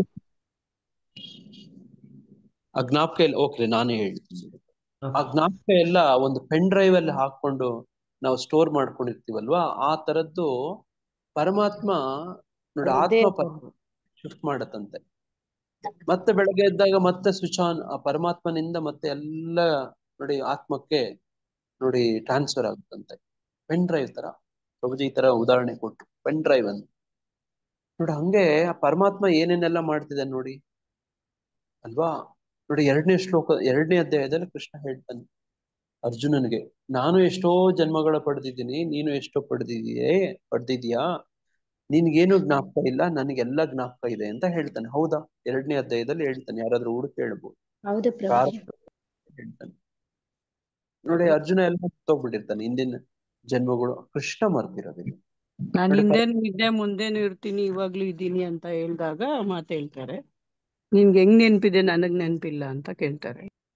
ನೋಡಿ ಹಂಗೆ ನೋಡಿ ಇದೆಲ್ಲ ನೆನಪಿರುತ್ತೆ, ಕೃಷ್ಣನಿಗೆ ನೆನಪಿರುತ್ತೆ. ನೋಡಿ ಆ ಒಳಗಡೆ ಇರೋ ಪರಮಾತ್ಮ ನೋಡಿ ಆ ತರ ಕೆಲ್ಸಗಳು ಮಾಡ್ತಾ ಇರ್ತಾನೆ. ನೋಡಿ ಹಂಗೆ ನೋಡಿ ಇದೆಲ್ಲ ವಿಚಾರಗಳು ಸುಮ್ಮನೆ ನಮ್ಮನ್ನ ಈ ಐಹಿಕ ವಸ್ತುವೊಳಗೆ ಈ ಬ್ರಹ್ಮನ್ ಈ ಐಹಿಕ ವಸ್ತು ಒಳಗಡೆ ಹಾಕಿ ನಮ್ಮನ್ನ ಸುಮ್ಮನೆ ಬಿಟ್ಬಿಟ್ಟಿಲ್ಲ ಕೃಷ್ಣ. ಎಲ್ಲದಕ್ಕೂ ಒಂದು ಕಾರಣ ಇದೆ, ವ್ಯವಸ್ಥೆ ಇದೆ, ಒಂದು ಉದ್ದೇಶ ಇದೆ. ಆ ಉದ್ದೇಶವನ್ನ ತಿಳ್ಕೊಳ್ಳೋದೇ ಈ ಈ ಬದುಕಿನ ನೋಡಿ ಉದ್ದೇಶ. ಅದೇನದು, ಯಾಕೆ ಹಿಂಗೆಲ್ಲ ಆಗ್ತಾ ಇದೆ ನಮ್ಮನ್ನ ಈ ಒಟ್ಟು ಐಹಿಕ ವಸ್ತುವಿಗೆ ಬ್ರಹ್ಮನ್ ಎಂದು ಹೆಸರು. ಅದು ಜನನದ ಮೂಲ. ನಾನು ಬ್ರಹ್ಮನ್ಗೆ ಗರ್ಭದಾನ ಮಾಡಿ ಎಲ್ಲ ಜೀವಿಗಳು ಹುಟ್ಟುವುದು ಸಾಧ್ಯವಂತೆ ಮಾಡ್ತೇನೆ. ಯಾಕೆ ಮಾಡ್ತಾನೆ? ಸುಮ್ಮನೆ ಇರಕ್ಕಾಗಲ್ವಾ ಅವನಿಗೆ? ನೋಡಿ ಯಾಕೆ ಮಾಡ್ತಾನೆ ಅವನು? ನೋಡಿ ಇದೆಲ್ಲ ಕರ್ಮಗಳು ಇನ್ನೂ ಮುಗ್ದಿರಲ್ಲ ಪ್ರಭು, ಅದರಿಂದ ಮತ್ತೆ ಬರ್ತಾನೆ ಅವನು. ನೋಡಿ ಹಂಗೆ ವಿಚಾರ ಮಾಡ್ಬೇಕು. ನೋಡಿ ಅದು ಜನನದ ಮೂಲ. ಈಗ ನಾನು ತೋರಿಸಿದ್ನಲ್ಲ ನೋಡಿ ಇದು ಹೆಂಗಿದೆ ನೋಡಿ, ಬ್ರಹ್ಮಾಂಡ ನೋಡಿ ಹೆಂಗಿದೆ ನೋಡಿ. ನೋಡಿ ಮಹಾತತ್ವ ನೋಡಿ, ಮಹಾತತ್ವ ಕಾಣ್ತಾ ಇದೆಯಾ ನಿಮ್ಗೆ? ಮಹಾತತ್ವ ಅಂತ ಇಲ್ಲಿ ಬರೆದಿದೆ ನೋಡಿ. ಅದರಲ್ಲಿ ನೋಡಿ ಈ ವಸ್ತುಗಳು ನೋಡಿ ಮಹಾತತ್ವ ನೋಡಿ. ನೋಡಿ ಅದಕ್ಕಿಂತಲೂ ಘನವಾದದ್ದು, ಸ್ಥೂಲವಾದದ್ದು ನೋಡಿ ಈ ಅಹಂಕಾರ ನೋಡಿ, ಆಕಾಶ ತತ್ವ ನೋಡಿ, ಗಾಳಿ ತತ್ವ ನೋಡಿ, ಅಗ್ನಿ, ಜಲ, ಭೂಮಿ ತತ್ವ ನೋಡಿ. ಇದ್ರಗಳೆಲ್ಲ ಮಾಡಿರುವಂಥದ್ದು ಇದೇ ತರನೇ ನಮ್ ದೇಹನು ಕೂಡ ಮಾಡಿರು. ಇದು ಬ್ರಹ್ಮಾಂಡ, ನಾವು ಪಿಂಡಾಂಡ ನೋಡಿ. ಹಂಗೆ ನಾನು ಆ ಬ್ರಹ್ಮನ್ಗೆ ಗರ್ಭದಾನ ಮಾಡಿ ಎಲ್ಲ ಜೀವಗಳು ಹುಟ್ಟುವುದು ಸಾಧ್ಯವಾಗಂತೆ ಮಾಡ್ತೀನಿ ಅಂತಾರೆ ನೋಡಿ. ಹಿಂಗೆ ಈ ಶ್ಲೋಕದಲ್ಲಿ ಹೆಂಗೆ ಒಂದು ಜೀವಾತ್ಮ ಐಹಿಕ ವಸ್ತು ಬ್ರಹ್ಮನ್ ಒಳಗಡೆ ನೋಡ ಹೆಂಗೆ ಸೇರಿಸ್ತಾನೆ, ಯಾರು ಸೇರಿಸ್ತಾನೆ ಅಂತ ಹೇಳುವಂಥದ್ದು 2 ಶ್ಲೋಕಗಳು 3 ಮತ್ತು 4 ನೋಡ. ಹಂಗೆ ಇದು ಭಾವಾರ್ಥದಲ್ಲಿ ಪ್ರಭುಪಾದರು ಹೇಳ್ತಾರೆ, ಇದು ಜಗತ್ತಿನ ಒಂದು ವಿವರಣೆ ನೋಡಿ. ಜಗತ್ತಿಗೆ ವಿವರಣೆಗಳು ನೋಡಿ. ಇದನ್ನ ವಿಜ್ಞಾನಿಗಳು ಪ್ರಯತ್ನ ಪಡ್ತಿದ್ದಾರೆ. ಅದಕ್ಕೆ ಎಷ್ಟೊಂದು ದುಡ್ಡು ಖರ್ಚು ಮಾಡ್ತಾರೆ, ಎಷ್ಟೊಂದು ಸಮಯ ಕೊಡ್ತಾರೆ, ಅವ್ರ ಇಡೀ ಜೀವನ ನೋಡಿ ಅದಕ್ಕೆ ಬಲಿದಾನ ಮಾಡ್ತಾರೆ. ಅರ್ಥ ಆಗಲ್ಲ ನೋಡಿ. ನಾವೆಲ್ಲ ನೋಡಿ ಏನ್ ಮಾಡ್ತಿದೀವಿ, ಪ್ರಭುಪಾದರ ಪುಸ್ತಕಗಳು ಇಟ್ಕೊಂಡು ಓದ್ಕೊಂತಿದೀವಿ, ಅರ್ಥ ಆಗೋಯ್ತು ನೋಡಿ, ಒಪ್ಕೋತೀವಿ, ಅದೇ ತರನೇ ನಡ್ಕೋತೀವಿ, ಪರಮಸಿದ್ಧಿಯನ್ನು ಪಡ್ಕೋತೀವಿ ಬೇಗ ನೋಡಿ. ನೋಡಿ ನಾವು ಬದುಕಿನ ಉದ್ದೇಶ ಇದೆಯೋ ಅದನ್ನ ಪೂರೈಸ್ಕೊಂತೀವಿ ನೋಡಿ. ವಿಜ್ಞಾನಿಗಳಿಗೆ ಈ ತರ ಆಗಲ್ಲ. ಯಾವ ವಿಜ್ಞಾನಿಗಳು ನೋಡಿ ಹುಡ್ಕೊಂಡೇ ಕೂತಿರೋರು. ಬಹಳ ಸುಲಭವಾಗಿ ಸರಳವಾಗಿ ಪ್ರಭುಪಾದರ ಪುಸ್ತಕಗಳು ಓದಿ ಅರ್ಥ ಮಾಡ್ಕೋಬೇಕಷ್ಟೆ ನೋಡಿ. ಹಂಗೆ ಭಾವಾರ್ಥದಲ್ಲಿ ಹೇಳ್ತಾರೆ, ಇದು ಜಗತ್ತಿನ ಒಂದು ವಿವರಣೆ. ಆಗುವುದೆಲ್ಲಕ್ಕೆ ಕಾರಣವು ಕ್ಷೇತ್ರ ಮತ್ತು ಕ್ಷೇತ್ರಜ್ಞರ ದೇಹ ಮತ್ತು ಚೇತನಾತ್ಮದ ಸಂಯೋಜನೆ ನೋಡಿ. ಇಲ್ಲಿ ಏನೇನ್ ಬಂತು? ಕ್ಷೇತ್ರ ಇದೆ ಅಂದ್ರೆ ಈ ಭೌತಿಕ ಪ್ರಪಂಚ, ಅಥವಾ ನನ್ನ ದೇಹ. ಈ ದೇಹ ಯಾವ್ದ್ರಿಂದ ಮಾಡಿದೆ? ಐಹಿಕ ವಸ್ತು ಬ್ರಹ್ಮನಿಂದ ಮಾಡಿದೆ ನೋಡಿ. ಇದಕ್ಕೆ ಒಬ್ಬ ಕ್ಷೇತ್ರಜ್ಞರಿದ್ದಾರೆ ನೋಡಿ, ಅದು ಆತ್ಮ ಪರಮಾತ್ಮ ಅಲ್ವಾ. ದೇಹ ಮತ್ತು ಚೇತನಾತ್ಮದ ಸಂಯೋಜನೆ ನೋಡಿ. ಈ ಶ್ಲೋಕ ಹೇಳ್ಕೊಡ್ತಿರೋದು ಹೆಂಗಾಗಿತ್ತು, ಯಾರು ಮಾಡಿದ್ರು? ಪ್ರಕೃತಿ ಮತ್ತು ಪುರುಷರ ಈ ಸಂಯೋಜನೆಯನ್ನು ಸ್ವತಃ ಪರಮಪ್ರಭುವೇ ಸಾಧ್ಯ ಮಾಡುತ್ತಾನೆ ನೋಡಿ. ಹೆಂಗ್ ಸಾಧ್ಯ ಮಾಡ್ತಾನೆ ಅಂತ ಹೇಳಿ ನಾವು ಈ ಚಿತ್ರದಲ್ಲಿ ಕಾಣ್ತಿದ್ವಿ. ನೇರವಾಗಿ ಕೃಷ್ಣನೇ ಬಂದು ಎಲ್ಲ ಮಾಡೋದಿಲ್ಲ ನೋಡಿ. ನೀವು ಕುಕ್ ಯಾರಿಗೋ ಅಡಿಗೆ ಮಾಡಕ್ಕೆ ಒಂದು ಮದುವೆ ಸಮಾರಂಭನು ಯಾವ್ದಕ್ಕೂ ವಹಿಸಿರ್ತೀರಿ, ಯಾರೋ ಒಬ್ಬ ಕುಕ್, ಮೇನ್ ಕುಕ್ ನ ಕರ್ಸಿ ಮಾತಾಡಿರ್ತೀರಿ, ಅವನೇ ಮಾಡ್ತಾನ ಎಲ್ಲ ಅಡಿಗೆ? ಇಲ್ಲ ಪ್ರಭು, ಅವ್ರ ಕೆಲ್ಸದವ್ರನ್ನ ಕಳಿಸ್ತಾರೆ. ಅವ್ರು ಇಟ್ಕೊಂಡಿರ್ತಾರಲ್ಲ ಅವ್ರನ್ನೆಲ್ಲ ಮಾಡೋರ್ನ ಕರ್ಕೊಂಡ್ ಬಂದು ಮಾಡ್ತಾರೆ ನೋಡಿ. ಈಗ ಡಾಕ್ಟರ್ ಅಬ್ದುಲ್ ಕಲಾಂ ಸರ್ ನೋಡಿ, ಅವರು ನೋಡಿ ದೇಶದ ರಕ್ಷಣೆಗೋಸ್ಕರ ಎಷ್ಟೊಂದು ಸ್ಯಾಟಲೈಟ್ಗಳು, ರಾಕೆಟ್ಗಳು, ಮಿಸೈಲ್ಗಳು ಈ ತರದೆಲ್ಲ ಅವ್ರ ಪಾತ್ರ ಇದೆ. ಅವರೇ ಕೈಯಲ್ಲಿ ಇಟ್ಕೊಂಡು ಮಾಡಿದ್ರ ನೆಟ್ಟು ಬೋಲ್ಟ್ ಸ್ಪಾನರ್ ಇಟ್ಕೊಂಡು? ಇಲ್ಲ ಪ್ರಭು, ಅವ್ರೊಂದ್ ಪ್ರಾಜೆಕ್ಟ್ ಅಂತ ಮಾಡ್ಕೊಂಡು ಆಮೇಲೆ ಎಲ್ಲಾರ್ ಕೈ ಅದ್ರ ಕೆಳಗಡೆ ನೋಡಿ ಒಂದು ವ್ಯವಸ್ಥೆ ಇರುತ್ತೆ, ಒಂದು ವ್ಯವಸ್ಥೆ ಅಂತ ಮಾಡ್ಕೊಂಡಿರ್ತಾರೆ. ಅವ್ರ ಕೆಳಗಡೆ ಇವ್ರ ಕೆಳಗಡೆ ಅವರು ನೋಡಿ. ಈ ತರ ನಡೆಯುತ್ತಲ್ವಾ ನೋಡಿ. ಈ ತರ ನಡೀತಾ ಇದೆ ಇದು ಪ್ರಕೃತಿ ಮತ್ತು ಪುರುಷರ ಸಂಯೋಜನೆಯನ್ನು ಸ್ವತಃ ಪರಮಪ್ರಭುವೇ ಸಾಧ್ಯ ಮಾಡ್ತಾನೆ. ಸಮಸ್ತ ವಿಶ್ವದ ಅಭಿವ್ಯಕ್ತಿಯ ಒಟ್ಟು ಕಾರಣ ಮಹತತ್ವ. ಸಮಸ್ತ ವಿಶ್ವದ ಅಭಿವ್ಯಕ್ತಿಯ ಒಟ್ಟು ಕಾರಣ ಮಹತತ್ವ. ಅದನ್ನೇ ನೀವು ಈ ಚಿತ್ರದಲ್ಲಿ ಕಾಣ್ತಾ ಇದ್ದೀವಿ. ಮಹತತ್ವ ಅಂತ ನಿಮಗೆ ಇಲ್ಲಿ ಕಾಣ್ತಾ ಇದೆ ಅಲ್ವಾ? ಐಹಿಕ ಕಾರಣದ ಒಟ್ಟು ವಸ್ತುವನ್ನು ಕೆಲವೊಮ್ಮೆ ಬ್ರಹ್ಮನ್ ಎಂದು ಕರೆಯಲಾಗುತ್ತದೆ. ಯಾವುದನ್ನ ನೋಡಿ? ಒಟ್ಟು ವಸ್ತುಗಳು ನೀವೇನು ಇಲ್ಲಿ ಕಾಣ್ತಾ ಇದ್ದೀರೋ ಐಹಿಕ ಜಗತ್ತಲ್ಲಿ ಕಾರಣ ಉದಕದಲ್ಲಿ ಇರುವಂತದ್ದು, ಅದನ್ನ ನೋಡಿ. ಇದನ್ನ ಕೆಲವೊಮ್ಮೆ ಬ್ರಹ್ಮನ್ ಎಂದು ಕರೆಯಲಾಗುತ್ತದೆ. ಅದನ್ನೇ ಬ್ರಹ್ಮನ್ ಅಂದ್ರೆ ಒಂದೊಂದು ಸಾಂದರ್ಭಿಕವಾಗಿ ಒಂದೊಂದು ಹೆಸರು ಇರುತ್ತೆ, ಒಂದೊಂದು ಅರ್ಥ ಬರುತ್ತೆ ಅದಕ್ಕೆ. ಇಲ್ಲಿ ಅರ್ಥ ಬ್ರಹ್ಮನ್ ಅಂದ್ರೆ ಐಹಿಕ ವಸ್ತು ಅಂತ ಅರ್ಥ. ಇದರಲ್ಲಿ ಗುಣತ್ರಯಗಳಿವೆ ನೋಡಿ. ಅದನ್ನೇ ನೋಡಿ ಇಲ್ಲಿ ಮುಂದಕ್ಕೆ ಇಲ್ಲಿ ಬರುತ್ತೆ ನೋಡಿ. ಇಲ್ಲಿ ಗುಣತ್ರಯಗಳ ಬಗ್ಗೆ ಮುಂದೆ ಇಡೀ ಈ ಅಧ್ಯಾಯ ಅದ್ರ ಬಗ್ಗೆನೇ ಇರೋದು. ಒಟ್ಟು ವಸ್ತುವು ಪರಮಪುರುಷನಿಂದ ಗರ್ಭವನ್ನು ಪಡೆಯುತ್ತದೆ. ಹೀಗೆ ಅಸಂಖ್ಯಾತ ವಿಶ್ವಗಳು ಸಾಧ್ಯವಾಗುತ್ತವೆ. ಈ ಒಟ್ಟು ಐಹಿಕ ವಸ್ತು ಅಥವಾ ಮಹತ್ ತತ್ವವನ್ನು ವೇದ ಸಾಹಿತ್ಯದಲ್ಲಿ ಬ್ರಹ್ಮನ್ ಎಂದು ವರ್ಣಿಸಿದೆ. ಮುಂಡಕೋಪನಿಷತ್ತಲ್ಲಿ ತಸ್ಮಾತ್ ಏತದ್ ಬ್ರಹ್ಮನಾಮ ರೂಪಂ ಅನ್ನಂ ಚ ಚಾಯತೆ. ಈ ಬ್ರಹ್ಮಕ್ಕೆ ಪರಮಪುರುಷನು ಜೀವಿಗಳ ಬೀಜಗಳನ್ನು ನೀಡಿ ಗರ್ಭದಾನ ಮಾಡುತ್ತಾನೆ ನೋಡಿ. ಅದನ್ನೇ ನೀವು ಎಷ್ಟೊಂದು ಬ್ರಹ್ಮಾಂಡಗಳು ಕಾಣ್ತಿದ್ದೀರಿ.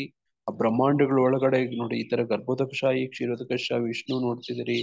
ಒಂದೊಂದು ನೋಡಿ ಅಣುಕಣದಲ್ಲೂ ಕೂಡ ನೋಡಿ ಆತನ ಪ್ರವೇಶ ಇದೆ ನೋಡಿ. ಒಂದು ಅನ್ನದ ಒಳಗಡೆ ಬ್ರಹ್ಮ ಇರ್ತಾನೆ ಅಂತ ನಾವು ಅನ್ನ ಬ್ರಹ್ಮ.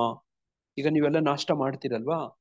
ಇವತ್ತು ಮಾಡ್ತೀರಲ್ವಾ? ಬೆಳಗ್ಗೆ ನಾಷ್ಟ, ಮಧ್ಯಾಹ್ನ ಊಟ ಹೌದು ಎಲ್ಲ ಪ್ರಭು. ಮಾಡ್ತಿದ್ದೀವಿ. ಮಾಡದೇ ಇದ್ರೆ ಹಸಿವಾಗತ್ತೆ ನೋಡಿ.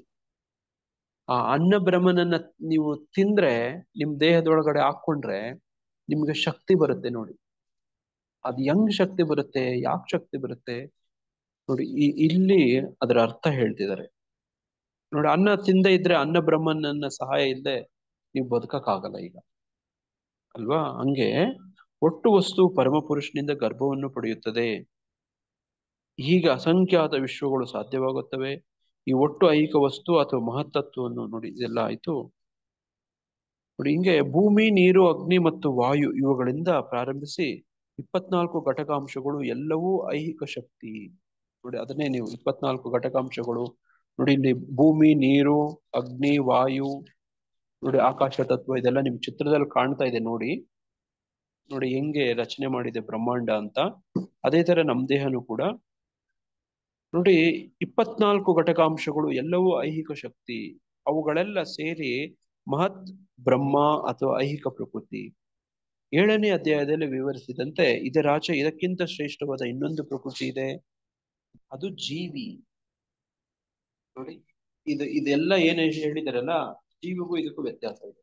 ದೇವೋತ್ತಮ ಪರಮ ಪುರುಷನ ಸಂಕಲ್ಪದಿಂದ ಐಹಿಕ ಪ್ರಕೃತಿಯಲ್ಲಿ ಶ್ರೇಷ್ಠ ಪ್ರಕೃತಿಯನ್ನು ಬೆರೆಸಲಾಗುತ್ತದೆ ನೋಡಿ. ಏನಾಯ್ತು ಇಲ್ಲಿ? ದೇವೋತ್ತಮ ಪರಮ ಪುರುಷ ಏನ್ ಮಾಡ್ತಾನೆ? ಐಹಿಕ ಪ್ರಕೃತಿಯಲ್ಲಿ ನೋಡಿ ಈ ಜೀವವನ್ನ ಬೆರೆಸ್ತಾನೆ, ಕೂಡಿಸ್ತಾನೆ ನೋಡಿ. ನಮ್ ದೇಹ ಎಲ್ಲ ಹಂಗೆ ನಿರ್ಮಾಣ ಮಾಡಿರೋದು ನೋಡಿ. ಬ್ರಹ್ಮಾಂಡಗಳೆಲ್ಲ ಹಂಗೆ ಆಗಿರೋದು. ಅನಂತರ ಈ ಐಹಿಕ ಪ್ರಕೃತಿಯಿಂದ ಎಲ್ಲ ಜೀವಿಗಳೂ ಹುಟ್ಟುತ್ತಾರೆ. ನಮಗೀಗ ಗೊತ್ತಾಗೋಯ್ತು ಎಲ್ಲ ಜೀವಿಗಳು ಯಾರು ಹುಟ್ಟಿಸ್ತಾರೆ, ಯಾಕೆ ಹುಟ್ಟಿಸ್ತಾರೆ, ಹೇಗೆ ಹುಟ್ಟಿಸ್ತಾರೆ ಗೊತ್ತಾಗೋಯ್ತು ಈಗ ನೋಡಿ. ಹಂಗೆ ನೋಡಿ ಇಲ್ಲಿ ಒಂದು ರೂಪದ ಉದಾಹರಣೆ ಕೊಡಿ. ಚೇಳು ಅಕ್ಕಿಯ ರಾಶಿಗಳಲ್ಲಿ ತನ್ನ ಮೊಟ್ಟೆಯನ್ನು ಇಡುತ್ತದೆ.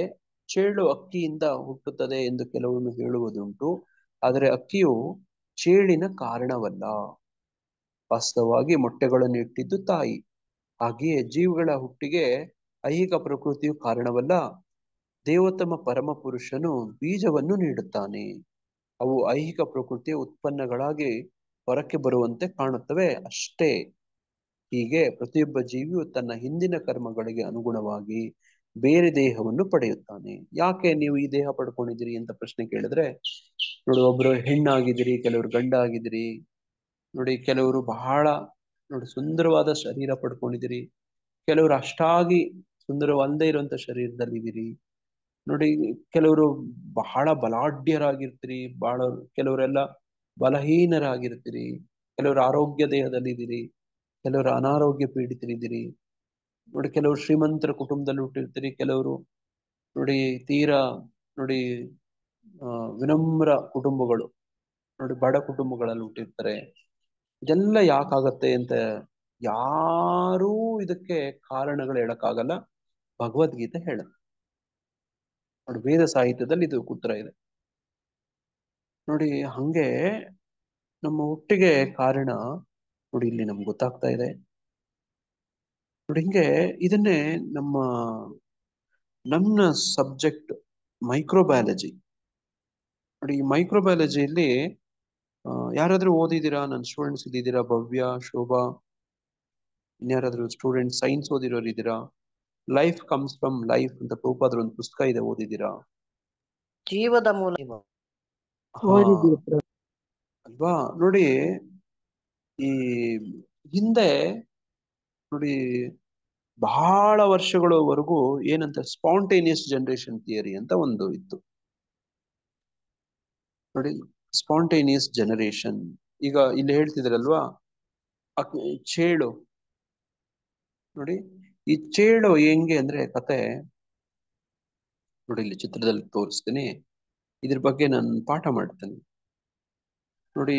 ಸ್ಪಾಂಟೇನಿಯಸ್ ಜನರೇಷನ್ ಥಿಯರಿ ನೋಡಿ ಬಹಳ ವರ್ಷ ಅದೇ ಪ್ರಚಲಿತ ಆಗಿತ್ತು. ಈಗ ಉದಾಹರಣೆಗೆ ಅಕ್ಕಿಯಿಂದ ಚೇಳು ಬರುತ್ತೆ ನೋಡಿ. ಹುಲ್ಲುಗಳು ಮತ್ತೆ ಕಸ ಕಡ್ಡಿ ಬಟ್ಟೆ ಇದೆಲ್ಲ ಹಾಕ್ಬಿಟ್ರೆ ಅಲ್ಲಿ ಕೆಲವು ಜೀವಿಗಳು ಬಂದ್ಬಿಡ್ತವೆ ಅಂತ ಉದಾಹರಣೆ ನೋಡಿ. ಇದು ಸ್ಪಾಂಟೇನಿಯಸ್ ಜನರೇಷನ್ ಥಿಯರಿ ಅಂತ ನೋಡಿ. ಇಲ್ಲಿ ನಿಮ್ಗೆ ಚಿತ್ರದಲ್ಲಿ ಕಾಣ್ತಾ ಇದೆ ನೋಡಿ. ಇದು ನಾನು ಕ್ಲಾಸ್ ಅಲ್ಲಿ ಪಾಠ ಮಾಡುವಂತದ್ದು ನೋಡಿ. ಬಹಳ ವರ್ಷಗಳ ಕಾಲ ಹಿಂಗೇ ನಂಬ್ಕೊಂಡು ಬಂದಿರ್ತಾರೆ. ಏನಂತ? ಜೀವಿಗಳು ಹೆಂಗ್ ಬರ್ತವೆ ಅಂತಂದ್ರೆ ಜಡ ವಸ್ತುವಿಂದ ಜೀವಿಗಳು ಉತ್ಪನ್ನ ಆಗ್ಬಿಡ್ತವೆ ಅಂತ ನಂಬಿಕೆ ನೋಡಿ. ಹೆಂಗೆ ನಂಬಿಕೆ ಅಂತಂದ್ರೆ ನೋಡಿ, ಇಲ್ಲಿ ಕಾಣ್ತಾ ಇದೆಯಾ ನೋಡಿ, ಇಲ್ಲಿ ಮಾಂಸ ಕಾಣ್ತಾ ಇದೆ. ಒಂದು ಗ್ಲಾಸ್ ಒಳಗಡೆ, ಒಂದು ಬಾಟ್ಲ್ ಒಳಗಡೆ ನೋಡಿ ಮಾಂಸ ಹಾಕಿಟ್ಬಿಟ್ರೆ ಅದ್ರೊಳಗಡೆ ಏನಾಗುತ್ತೆ? ನೊಣಗಳೆಲ್ಲ ಬಂದು ಅದರಲ್ಲಿ ಮೊಟ್ಟೆ ಇಟ್ಟು ಅದರೊಳಗಿಂದ ಮರಿ ಬರುತ್ತೆ. ಹೌದಾ? ನೀವು ನೋಡಿರ್ತೀರಲ್ವಾ? ಹೌದು ಪ್ರಭುಜಿ. ನೋಡಿ, ಒಂದು ಪ್ರಾಣಿ ಆ ಕಾಲೇನಾದ್ರೂ ನೋಡಿ ಗಾಯ ಆಯ್ತು ಅಂದ್ರೆ ಅದ್ರಲ್ಲೆಲ್ಲ ನೊಣಗಳು ಆಡ್ತಿರ್ತವೆ, ಅದರಲ್ಲಿ ಹುಳಗಳು ಬಂದ್ಬಿಟ್ಟಿರ್ತವೆ ನೋಡಿ. ಆಗಿನ ಕಾಲದಲ್ಲಿ ಏನ್ ಅನ್ಕೊಂಡಿದ್ರು, ನೀವು ಮಾಂಸ ಹಾಕಿದ್ರೆ ಅದ್ರೊಳಗಡೆ ಉತ್ಪನ್ನ ಆಗ್ಬಿಡುತ್ತೆ ಅಂತ. ಉತ್ಪನ್ನ ಆಗ್ಬಿಡುತ್ತೆ, ಜೀವ ಹುಟ್ಬಿಡುತ್ತೆ ಅದರಿಂದ ಅಂತ ನೋಡಿ. ಮನೆ ಒಳಗಡೆ ಕಸ ಕಡ್ಡಿ ನೋಡಿ, ಹುಲ್ಲು ಇವೆಲ್ಲ ಬಿಸಾಕಿದ್ರೆ ಅದ್ರೊಳಗಡೆಯಿಂದ ಇಲಿಗಳು ಬಂತವೆ ಅಂತ ನೋಡಿ, ಜನ್ಮ ಕೊಡುತ್ತೆ ಅಂತ ನೋಡಿ. ಏನ್ ಕೊಡುತ್ತೆ? ಕಸ ಕಡ್ಡಿ ಹುಲ್ಲು ಅದು ಕೊಡುತ್ತೆ ಅಂತ. ಇಲಿಗಳನ್ನು ಹುಟ್ಬಿಡ್ತಾವ ಅದರಿಂದ, ಎಲ್ಲಿಂದನೂ ಹಂಗೇನೆ ಅಂತ ನೋಡಿ. ಹಿಂಗೆ ಮಾಂಸದಿಂದ ನೋಡಿ ಕೆಲವೊಂದು ಈ ಹುಳಗಳೆಲ್ಲ ಹುಟ್ಬಿಡ್ತವೆ ಅನ್ನೋ ಒಂದು ತತ್ವ ನೋಡಿ. ಅದೇ ತರನೇ ಬೇರೆ ಬೇರೆ ಈ ತರದ್ದು ದೊಡ್ಡ ನಂಬಿಕೆ ಇತ್ತು. ಈ ಜೀವಿಗಳು ಎಲ್ಲಿಂದ ಬರ್ತವೆ ಅಂದ್ರೆ ಹಿಂಗೆ ಅಕ್ಕಿಯಿಂದ ಚೇಳು ಬರುತ್ತೆ, ಹುಲ್ಲು ಕಸ ಕಡ್ಡಿಯಿಂದ ಯಜ್ಞಗಳು ಹುಟ್ಬಿಡ್ತವೆ ನೋಡಿ. ಇದೇ ನಂಬಿಕೆ ಬಹಳ ವರ್ಷಗಳು ಹಿಂಗೇ ಸಾಕ್ತಾ ಬಂತು ನೋಡಿ. ಎಷ್ಟು ವರ್ಷ ಅಂದ್ರೆ ಇದನ್ನ ಹೇಳಿದವನು ಯಾರು ಅಂದ್ರೆ ಅರಿಸ್ಟಾಟಲ್ ಅಂತ ಒಬ್ಬ ತತ್ವಜ್ಞಾನಿ. ಅದನಿಂದ ಕಾಲದಿಂದನೂ ಹಂಗೆ ವಿಜ್ಞಾನ ಲೋಕದಲ್ಲಿ ಹಂಗೆ ಬಂತು. ಇದನ್ನ ಒಪ್ಪಕ್ಕಾಗ್ಲಿಲ್ಲ. 1668ರಲ್ಲಿ ಫ್ರಾನ್ಸಿಸ್ಕೋ ರೆಡಿ ಅಂತ ಒಬ್ಬ ಎಕ್ಸ್ಪೆರಿಮೆಂಟ್ ಮಾಡಿ ಇದನ್ನ ಡಿಸ್ಪ್ರೂವ್ ಮಾಡಕ್ಕೆ ಪ್ರಯತ್ನ ಮಾಡ್ತಾನೆ ನೋಡಿ. ಆತನ ಏನ್ ಬುದ್ಧಿವಂತ ಏನ್ ಮಾಡ್ತಾನೆ ಅಂದ್ರೆ ನೋಡಿ, ಇದೇ ತರ ಒಂದು ಗ್ಲಾಸ್ ಜಾರಲ್ಲಿ ಅದ್ರ ಮೇಲೆ ಬಟ್ಟೆ ಕಟ್ಬಿಡ್ತಾನೆ, ಒಳಗಡೆ ಮಾಂಸ ಹಾಕ್ತಾನೆ ನೋಡಿ. ಆ ನೊಣಗಳೆಲ್ಲ ಬರ್ತವೆ, ಆ ಬಟ್ಟೆ ಮೇಲೆ ಮೊಟ್ಟೆ ಇಡ್ತವೆ, ಆ ಬಟ್ಟೆ ಮೇಲೆ ಆ ಹುಳಗಳು ಹುಟ್ಟುತ್ತವೆ. ಅದರಿಂದ ತೋರಿಸ್ತಾನೆ ನೋಡ್ರಿ, ಹುಚ್ಚರೇ, ಮಾಂಸದಿಂದ ಹುಳಗಳು ಹುಟ್ಟೋದಿಲ್ಲ, ನೊಣಗಳು ಆಡ್ತವಲ್ಲ, ತಾಯಿ ನೊಣ ನೋಡಿ, ಆ ತಾಯಿ ನೊಣಕ್ಕೆ ನೋಡಿ ಆ ಗಂಡು ನೊಣ ಅದಕ್ಕೆ ಗರ್ಭಧಾನ ಮಾಡಿರುತ್ತೆ, ಅದು ಮೊಟ್ಟೆ ಆಗಿರುತ್ತೆ. ಆ ಮೊಟ್ಟೆಯನ್ನ ಹೆಣ್ಣು ನೊಣ ಬಂದು ನೋಡಿ ಬಟ್ಟೆ ಮೇಲೆ ಇಡುತ್ತೆ ನೋಡಿ. ಅಲ್ಲಿ ಬಟ್ಟೆ ಮೇಲೆ ಬರ್ತವೆ ಹೊರತು ಮಾಂಸದ ಮೇಲೆ ಬಂದಿರೋದಿಲ್ಲ ನೋಡಿ. ಆ ಹುಳಗಳು ಹುಟ್ಟೋದಿಲ್ಲ ನೋಡಿ. ಈ ತರ ತೋರಿಸ್ತಾನೆ. ಇನ್ನೊಂದ್ರಲ್ಲಿ ಕಂಪ್ಲೀಟ್ ಆಗಿ ಸೀಲ್ ಮಾಡ್ಬಿಡ್ತಾನೆ, ಅದ್ರಲ್ಲಿ ಏನೂ ಇಲ್ಲ ನೋಡಿ. ಈ ತರದ್ದು ಇದನ್ನ ನೋಡಿ ಜನ ಒಪ್ಪೋದಿಲ್ಲ ನೋಡಿ. ಇದೇ ತರನೇ ಸಂಶೋಧನೆಗಳು, ಅದಕ್ಕೆ ಪುರಾವೆಗಳು ನೋಡಿ, ಅದಕ್ಕೆ ಎಲ್ಲ ಬಹಳ ವರ್ಷ ನಡೀತೆ ಬಹಳ ವರ್ಷಗಳ ಕಾಲ ನೋಡಿ ಹಿಂಗೆ ನಡೀತಿದ್ದ. 1859ರಲ್ಲಿ ಲೂಯಿಸ್ ಪಾಶ್ಚರ್ ಅನ್ನೋ ಒಬ್ಬ ವಿಜ್ಞಾನಿ ಇದನ್ನ ಸಂಪೂರ್ಣವಾಗಿ ನೋಡಿ ಆಧಾರ ಸಹಿತವಾಗಿ ತೋರಿಸ್ತಾನೆ. ನೋಡಿ ಇಲ್ಲಿ ಅದೇ ತರನೇ ಅದೇ ಮಾಂಸವನ್ನ ನೋಡಿ ಇದು ಕುದಿಸಿ ಕಾಯಿಸಿ ನೋಡಿ ಅದನ್ನ ನೋಡಿ ಇಲ್ಲಿ ಚಿತ್ರದಲ್ಲಿ ಕಾಣ್ತಿರೋಂಗೆ ನೋಡಿ ಅದನ್ನ ಬೆಂಡ್ ಮಾಡ್ಬಿಡ್ತಾನೆ. ನೋಡಿ ಈ ತರ ಬೆಂಡ್ ಆಗಿದೆ ನೋಡಿ. ನೋಡಿ ಇದರಲ್ಲಿ ಗಾಳಿ ಸಂಚರಣೆ ಆಗತ್ತೆ, ಹಿಂಗ ಒಳಗಡೆ ಗಾಳಿ ಹೋಗುತ್ತೆ, ಆದ್ರೆ ಧೂಳು ಹೋಗಲ್ಲ.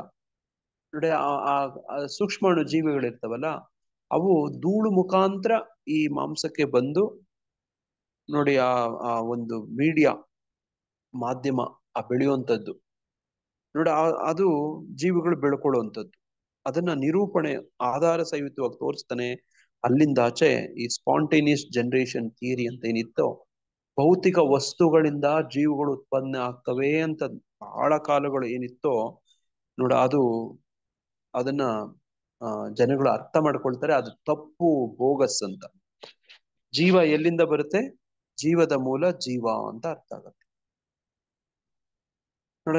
ಈ ತರದ ಒಂದು ತತ್ವ ವಿಜ್ಞಾನ ಲೋಕದಲ್ಲೂ ಇದೆ. ಅದನ್ನೇ ಪ್ರಭುಪಾದರು ಇಲ್ಲಿ ಅಕ್ಕಿ ಮತ್ತೆ ಚೇಳಿನ ಉದಾಹರಣೆ ಬಗ್ಗೆ ಹೇಳ್ತಿದ್ದಾರೆ ನೋಡ. ಆ ತರ ಒಂದು ಪುರುಷ ನೋಡಿ ಇಲ್ಲಿ ಹೇಳ್ತಿರೋಂಗೆ ಚೇಳು ನೋಡ, ಅದಕ್ಕೆ ನೋಡ ಆ ಹೆಣ್ಣು ಚೇಳಿಗೆ ನೋಡಿ ಇಂಪ್ರೆಗ್ನೇಟ್ ಮಾಡಿರ್ಬೇಕು, ಅದು ಮೊಟ್ಟೆ ಆಗ್ಬೇಕು ನೋಡ, ಹಂಗೆ ವ್ಯವಸ್ಥೆಗಳು ಆಗ್ತವೆ ನೋಡಿ. ಅದೇ ತರನೇ ಭೌತಿಕ ಪ್ರಪಂಚದಲ್ಲೂ ಕೂಡ ಇದನ್ನ ಯಾರು ಮಾಡ್ತಾರೆ ಅಂದ್ರೆ ನೋಡಿ, ನಾವು ಈ ಚಿತ್ರದಲ್ಲಿ ಕಂಡ್ವಲ್ವಾ ಭೂಲೋಕ ವೃಂದಾವನ ಚಾರ್ಟ್ ಅಲ್ಲಿ ನೋಡಿ, ಹಿಂಗೆ ಬೇರೆ ಬೇರೆ ಬೇರೆ ಬೇರೆ ಬೇರೆ ಬೇರೆ ವ್ಯವಸ್ಥೆಗಳು ಮಾಡಿದಾನೆ ಕೃಷ್ಣ.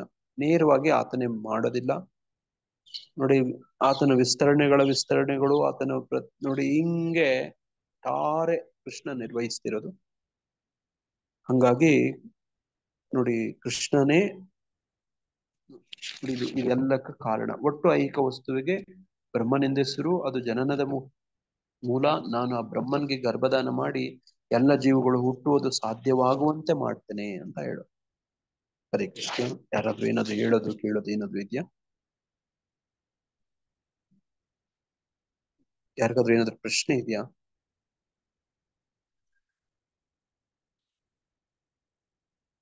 ತಾವೇನಾದ್ರೂ ಹಂಚ್ಕೊಳಕ್ ಬಯಸ್ತೀರಾ? ಹರೇ ಕೃಷ್ಣ ಪ್ರಭುಜಿ. ಇದು ಅಕ್ಕಿ ಒಳಗ ಅದೇ ಚೇಳು ಮೊಟ್ಟೆ ಅದ್ ಇನ್ನೊಂದ್ಸರಿ ಹೇಳ್ರಿ ಪ್ರಭುಜಿ, ಅರ್ಥ ಆಗಿಲ್ಲ. ಇದು ಬಹಳ ಸರಳ.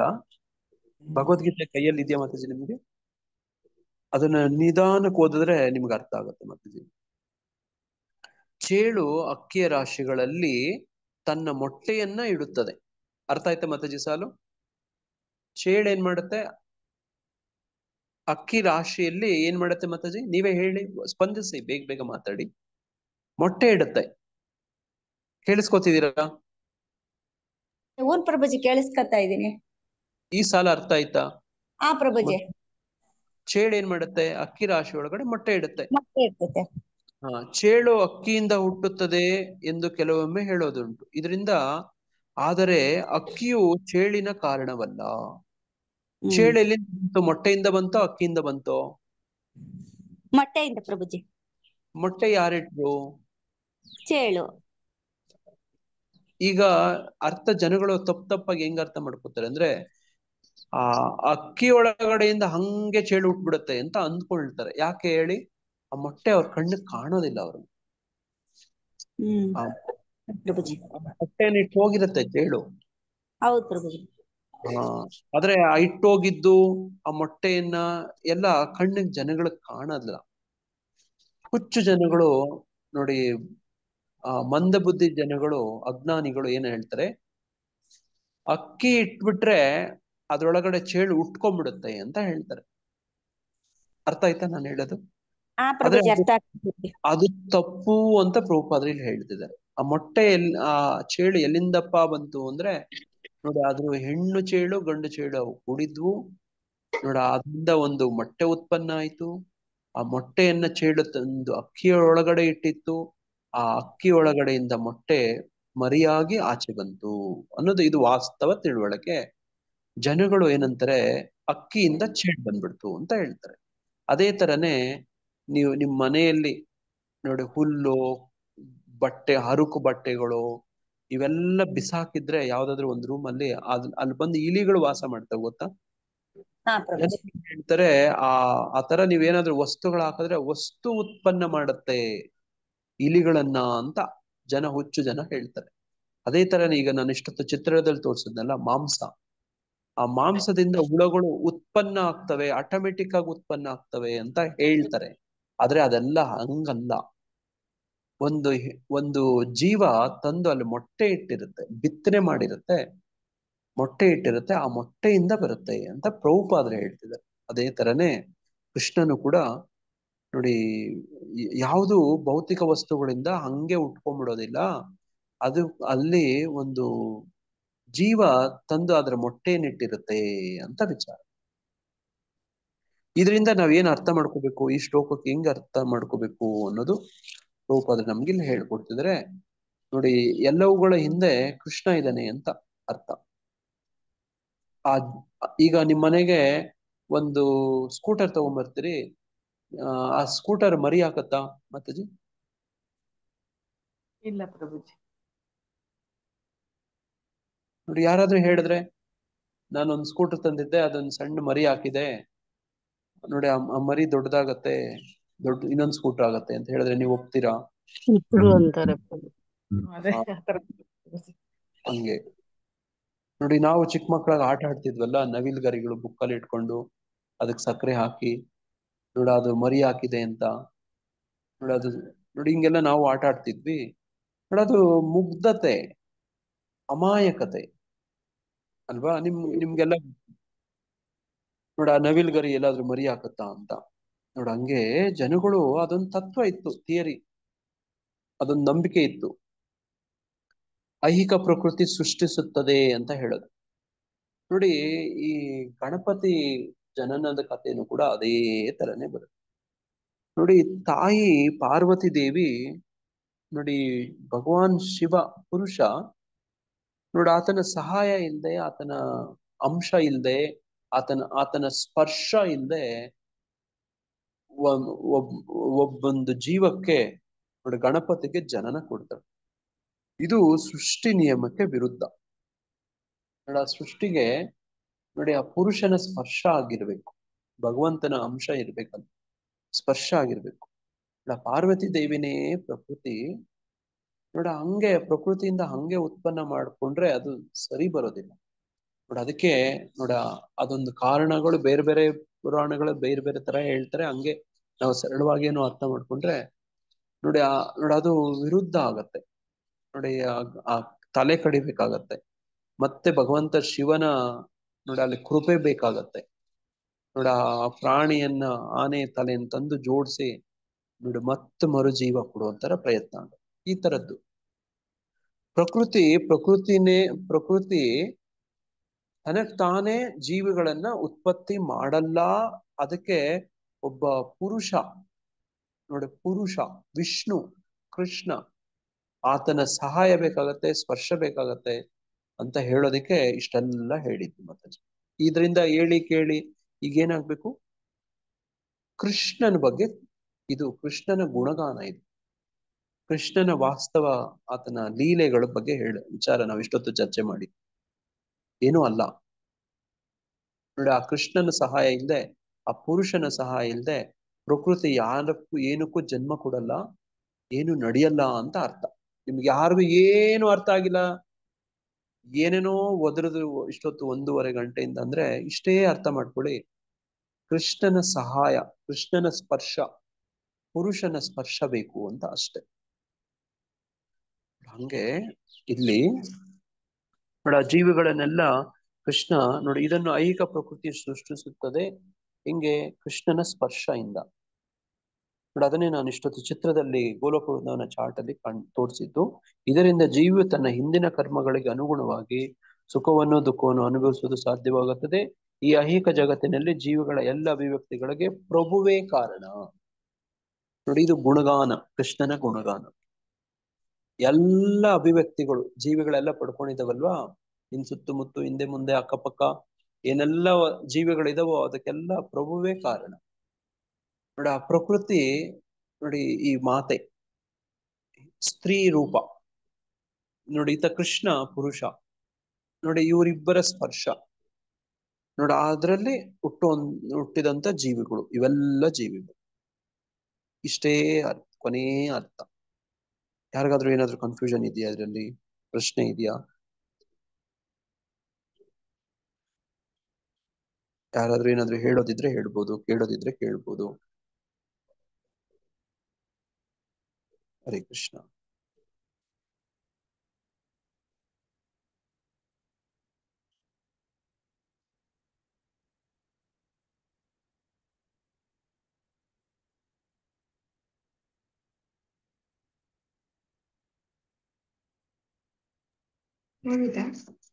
हरे कृष्ण प्रभु, दंडवत प्रणाम।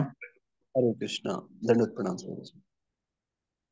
ಪ್ರಭು, ಪ್ರಭುಪಾದರ ಇವತ್ತಿನ ಕೋಟ್ ಅಂತಂದ್ ಹೇಳಿದ್ರಲ್ಲ, ಅದ್ ಹಂಗಂದ್ರೆ ಏನ್ ಪ್ರಭು? ಒಂದೇ ಒಂದು ನಿಮಿಷ ಪ್ರಭು, ಒಂದೇ ಒಂದು ನಿಮಿಷ. ಯಾರಿಗಾದ್ರೂ ಈ ಚರ್ಚಾ ವಿಷಯದ ಮೇಲೆ ಯಾರಿಗಾದ್ರೂ ಏನಾದ್ರು ಪ್ರಶ್ನೆ? మాట్లాడేతారా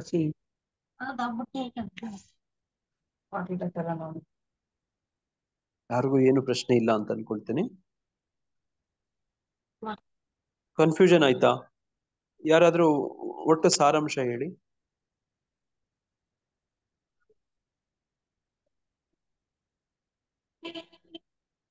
ಏನ್ ಅರ್ಥ ಮಾಡ್ಕೊಂಡ್ರಿ ಅಂತ ಹೇಳಿ. ಅಂದ್ರೆ ಏನು? ಎಲ್ಲದಕ್ಕೂ ಮೂಲ ದೇವೋತ್ತಮ ಪರಮ ಪುರುಷನೇ, ಅವನೇ ಎಲ್ಲದಕ್ಕೂ ಬೀಜಪ್ರದ ಅಂತ. ಹಾ, ಕರೆಕ್ಟ್. ಇಷ್ಟೇ. ಪ್ರಕೃತಿಯಾಗಿ ಯಾವುದನ್ನು ಸೃಷ್ಟಿ ಮಾಡೋದಿಲ್ಲ. ಅದು ಐಹಿಕವಾದದ್ದು, ಜಡವಾದದ್ದು. ನೋಡ ಅದಕ್ಕೆ ನೋಡಿ ಕೃಷ್ಣ ಗರ್ಭದಾನ ಮಾಡ್ಬೇಕು. ನೋಡ ಅವಾಗ ಎಲ್ಲ ಜೀವಗಳು ಹುಟ್ಟಕ್ಕೆ ಸಾಧ್ಯವಾಗಂತೆ ಮಾಡ್ತೇನೆ ಅಂತ ಕೃಷ್ಣ ಹೇಳ್ತಿದ್ದಾನೆ. ಇಷ್ಟೇ. ಇದರಲ್ಲಿ ಏನು ಕನ್ಫ್ಯೂಷನ್ ಮಾಡ್ಕೊಳ್ಳುವಂಥದ್ದು, ತುಂಬಾ ಗೊಂದಲ, ಅರ್ಥನೇ ಆಗ್ತಾ ಇಲ್ಲ ಅನ್ನೋಂಥದ್ದು ಏನೂ ಇಲ್ಲ. ಇದ್ರೆಲ್ಲ ಓದಿ ಕೇಳಿ ತಿಳ್ಕೊಂಡ್ಮೇಲೆ ನಾವೇನ್ ಮಾಡ್ಬೇಕು? ಕೃಷ್ಣನಲ್ಲಿ ಭಕ್ತಿ ಕಡಿಮೆ ಮಾಡ್ಕೋಬೇಕಾ, ಜಾಸ್ತಿ ಮಾಡ್ಕೋಬೇಕಾ? ಜಾಸ್ತಿ ಶರಣಾಗತರಾಗಿ ಭಕ್ತಿ ಸೇವೆ ಮಾಡಬೇಕು. ನಮ್ ತಂದೆ, ಮೂಲವಾಗಿ ನಮ್ ತಂದೆ ಯಾರು ಅಂತ ಗೊತ್ತಾಗೋಯ್ತು. ಈಗ ಸಂಬಂಧ ಗೊತ್ತಾಯ್ತಾ, ಗೊತ್ತಾಗ್ಲಿಲ್ವಾ? ಗೊತ್ತಾಯ್ತು ಪ್ರಭುಜಿ. ಸಂಬಂಧ ಗೊತ್ತಾಗೋಯ್ತಾ? ಗೊತ್ತಾಯ್ತು ಪ್ರಭುಜಿ. ನೋಡಿ, ಈಗ ಸಂಬಂಧ ಗೊತ್ತಾದ್ಮೇಲೆ ಈಗ ಜ್ಞಾನ ಏನೋ ಸಿಕ್ಕೋಯ್ತು. ಈಗ ಮಲ್ಕೊಂಡು ನಿದ್ದೆ ಮಾಡ್ಬೇಕಾ? ಮತ್ತೆ ಪ್ರಯೋಜನ ಮಾಡ್ಬೇಕು, ಅಭಿಧೇಯ ಮಾಡ್ಬೇಕು. ಸಂಬಂಧ ಗೊತ್ತಾಗೋಯ್ತು. ಈಗ ಈ ಸಂಬಂಧವನ್ನ ಆ ಪ್ರಕಾರ ನಡ್ಕೋಬೇಕೀಗ. ನೋಡ್ಕೋತೀವ? ಹೆಂಗ್ ನೋಡ್ಕೋತೀವಿ ನೋಡಿ. ಈಗ ಕೃಷ್ಣ ಯಾರು, ಏನು, ಆತನ ಸ್ಥಾನಮಾನ ನೋಡಿ. ಆತನು ಇತರೆ 33 ಕೋಟಿ ದೇವತೆಗಳಲ್ಲಿ ಅವನು ಒಬ್ಬನ? ಹೌದಾ? ಇಲ್ಲ ಪ್ರಭು. ನಮ್ಮಂಗೆ ನಿಮ್ಮಂಗೆನೆ ಒಬ್ಬ ವ್ಯಕ್ತಿನ? ಅಲ್ಲ ಪ್ರಭು. ನೋಡಿ, ಜನಗಳು ಹಿಂಗೆ ಈ ಅಂಡರ್ಸ್ಟ್ಯಾಂಡಿಂಗ್ ಗಳಲ್ಲಿ ಇರ್ತಾರೆ ನೋಡಿ. ಆತನು ಒಬ್ಬ ಬುದ್ಧಿವಂತ ನೋಡಿ. ಆತನು ಕೂಡ 33 ಕೋಟಿ ದೇವತೆಗಳಲ್ಲೂ.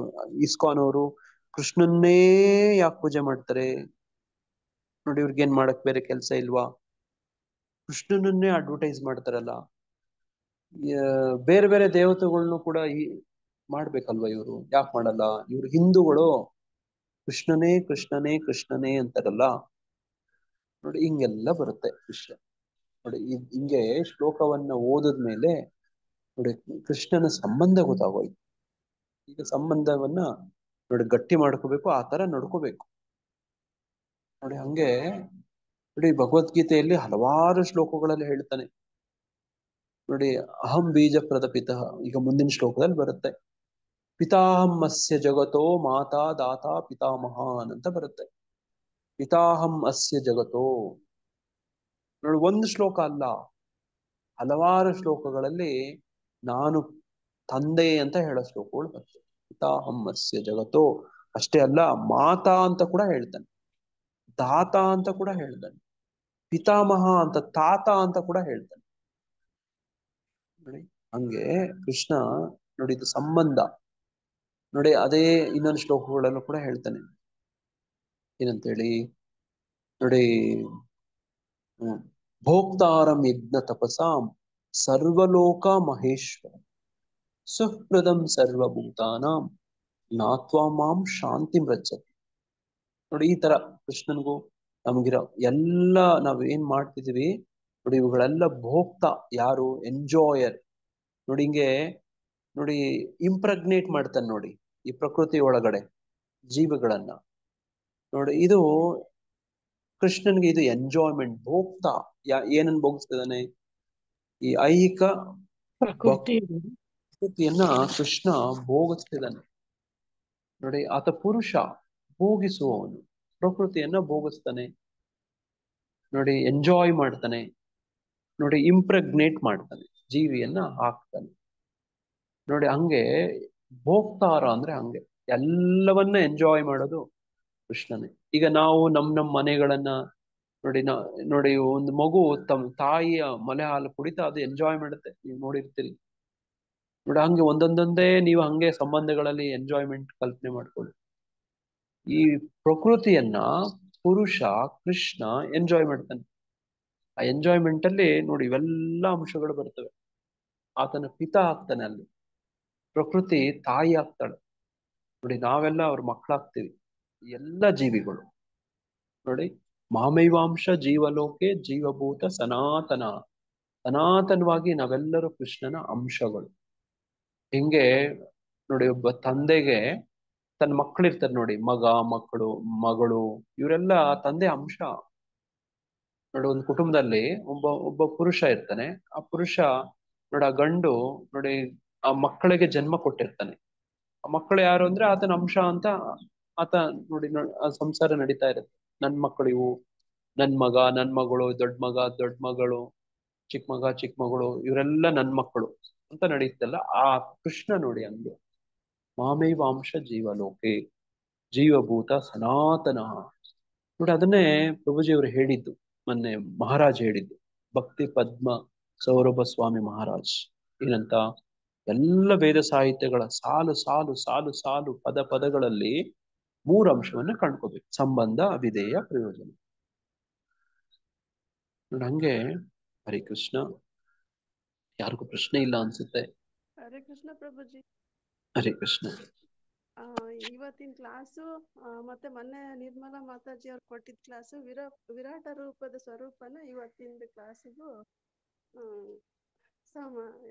ಅದಕ್ಕೆ ಅಂತ ಅರ್ಥ ಆಯ್ತು ಪ್ರಭುಜಿ. Very good Mataji.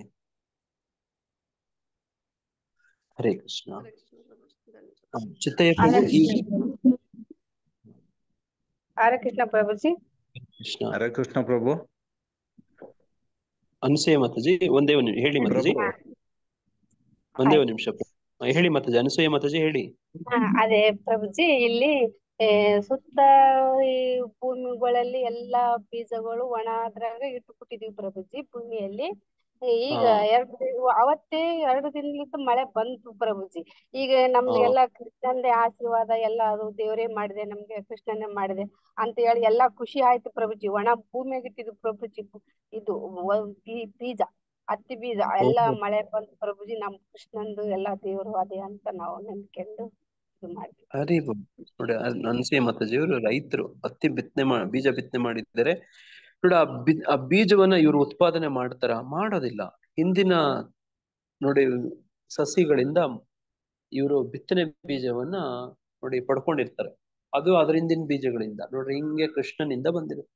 ಈಗ ಇವರು ರೈತರು ಏನ್ ಮಾಡ್ತಾರೆ, ಆ ಬಿತ್ತನೆ ಬೀಜವನ್ನ ಭೂಮಿಗೆ ಹಾಕ್ತಾರೆ ನೋಡಿ. ಆ ಭೂಮಿ ತಾಯಿ ಮಡಿಲಿಗೆ ಹಾಕ್ತಾರೆ, ಅವರು ಆ ಗರ್ಭದಲ್ಲಿ ಹಾಕ್ತಾರೆ ನೋಡಿ. ಹೆಂಗೆ ಒಬ್ಬ ಸ್ತ್ರೀ ಗರ್ಭಧಾರಣೆ ಮಾಡ್ತಾಳೋ ಹಂಗೆ ಆ ಭೂಮಿ ತಾಯಿ ನೋಡಿ ಈ ಬೀಜಗಳನ್ನ ಧಾರಣೆ ಮಾಡ್ತಾಳೆ ನೋಡಿ. ಅದು ಮೊಳಕೆ ಬರುತ್ತೆ ನೋಡಿ. ಅದಕ್ಕೆ ನೋಡಿ ಕೃಷ್ಣ ಮಳೆಯನ್ನ ಖುಷಿ ಆಯ್ತು ಪ್ರಭುಜಿ, ಮಳೆ ಬಂದದಕ್ಕೆ ಖುಷಿ ಆಯ್ತು ಅಂತ ಹೇಳ್ತಾರೆ ನೋಡ್ರಿ. ಹಂಗೆ ಕೃಷ್ಣ ಹಂಗೆ ಪ್ರಕೃತಿ ಪುರುಷ ಅಂದ್ರೆ ಹಂಗೆ ನೋಡಿ. ಮಳೆ ಬಂತು ನೋಡಿ, ಈಗ ಮೊಳಕೆ ಬಂತು ನೋಡಿ, ಹಂಗೆ ಬೆಳೆ ಬರುತ್ತೆ, ಫಸಲು ಬರುತ್ತೆ ನೋಡಿ. ಅದನ್ನ ಪ್ರಭುಜಿ ಇದ್ರಾಗ ಬಂತು ಪ್ರಭುಜಿ, ನೀವ್ ಹೇಳಿದ್ರಾಗ ಇದು ಬಂತು ಪ್ರಭುಜಿ. ನೋಡಿ ಅದೇ ಮಾತಾಜಿ ನೋಡ್ರಿ, ಅವರು ಫಲಕ್ಕೆ ಹೋಲಿಸ್ಕೊತಿದ್ದಾರೆ ಇವತ್ತಿನ ಪಾಠ ನೋಡಿ. ಆ ಬೀಜ, ಆ ಬಿತ್ತನೆ, ಆ ಮೊಳಕೆ, ಆ ಬೆಳೆ ನೋಡ, ಅದ್ರ ಬೀಜದಿಂದ ನೋಡಿ ಸಸಿಯಿಂದ ಬೀಜ ಬಂತು ನೋಡಿ, ಭೂಮಿಯಿಂದ ಹಂಗೆ ಅಲ್ವಾ? ಒಂದ್ ಬೀಜ ಅಂತ ಇದೆ ಹೌದು ಪ್ರಭು, ಅಲ್ವಾ? ಮಾತಾಜಿ ಭೂತಾಯಿ. ವೆರಿ ಗುಡ್ ಮಾತಾಜಿ, ಹರೇ ಕೃಷ್ಣ. ಇಲ್ಲಿಗೆ ಇವತ್ತಿನ ಶ್ಲೋಕದ ಚರ್ಚೆ ಇಲ್ಲಿಗೆ ಆಗತ್ತೆ. ಇನ್ ಬೇರೆ ಪ್ರಶ್ನೆ ಚಿತ್ತಯ್ಯ ಪ್ರಭುಜವ್ರದ್ದು ಏನೋ ಒಂದು ಪ್ರಶ್ನೆ ಇದೆ, ಹರೇ ಕೃಷ್ಣ ಹೇಳಿ ಪ್ರಭು. ಪ್ರಭುಜಿ. ಹರೇ ಕೃಷ್ಣ ಪ್ರಭುಜಿ ಚಿತ್ತಯ್ಯ ಹರೇ ಪ್ರಭು ಕೃಷ್ಣ ಒಂದೇ ಒಂದು ನಿಮಿಷ ಹೇಳಿ ಚಿತ್ತಯ್ಯ ಪ್ರಭು, ಹೇಳಿ ಪ್ರಭು.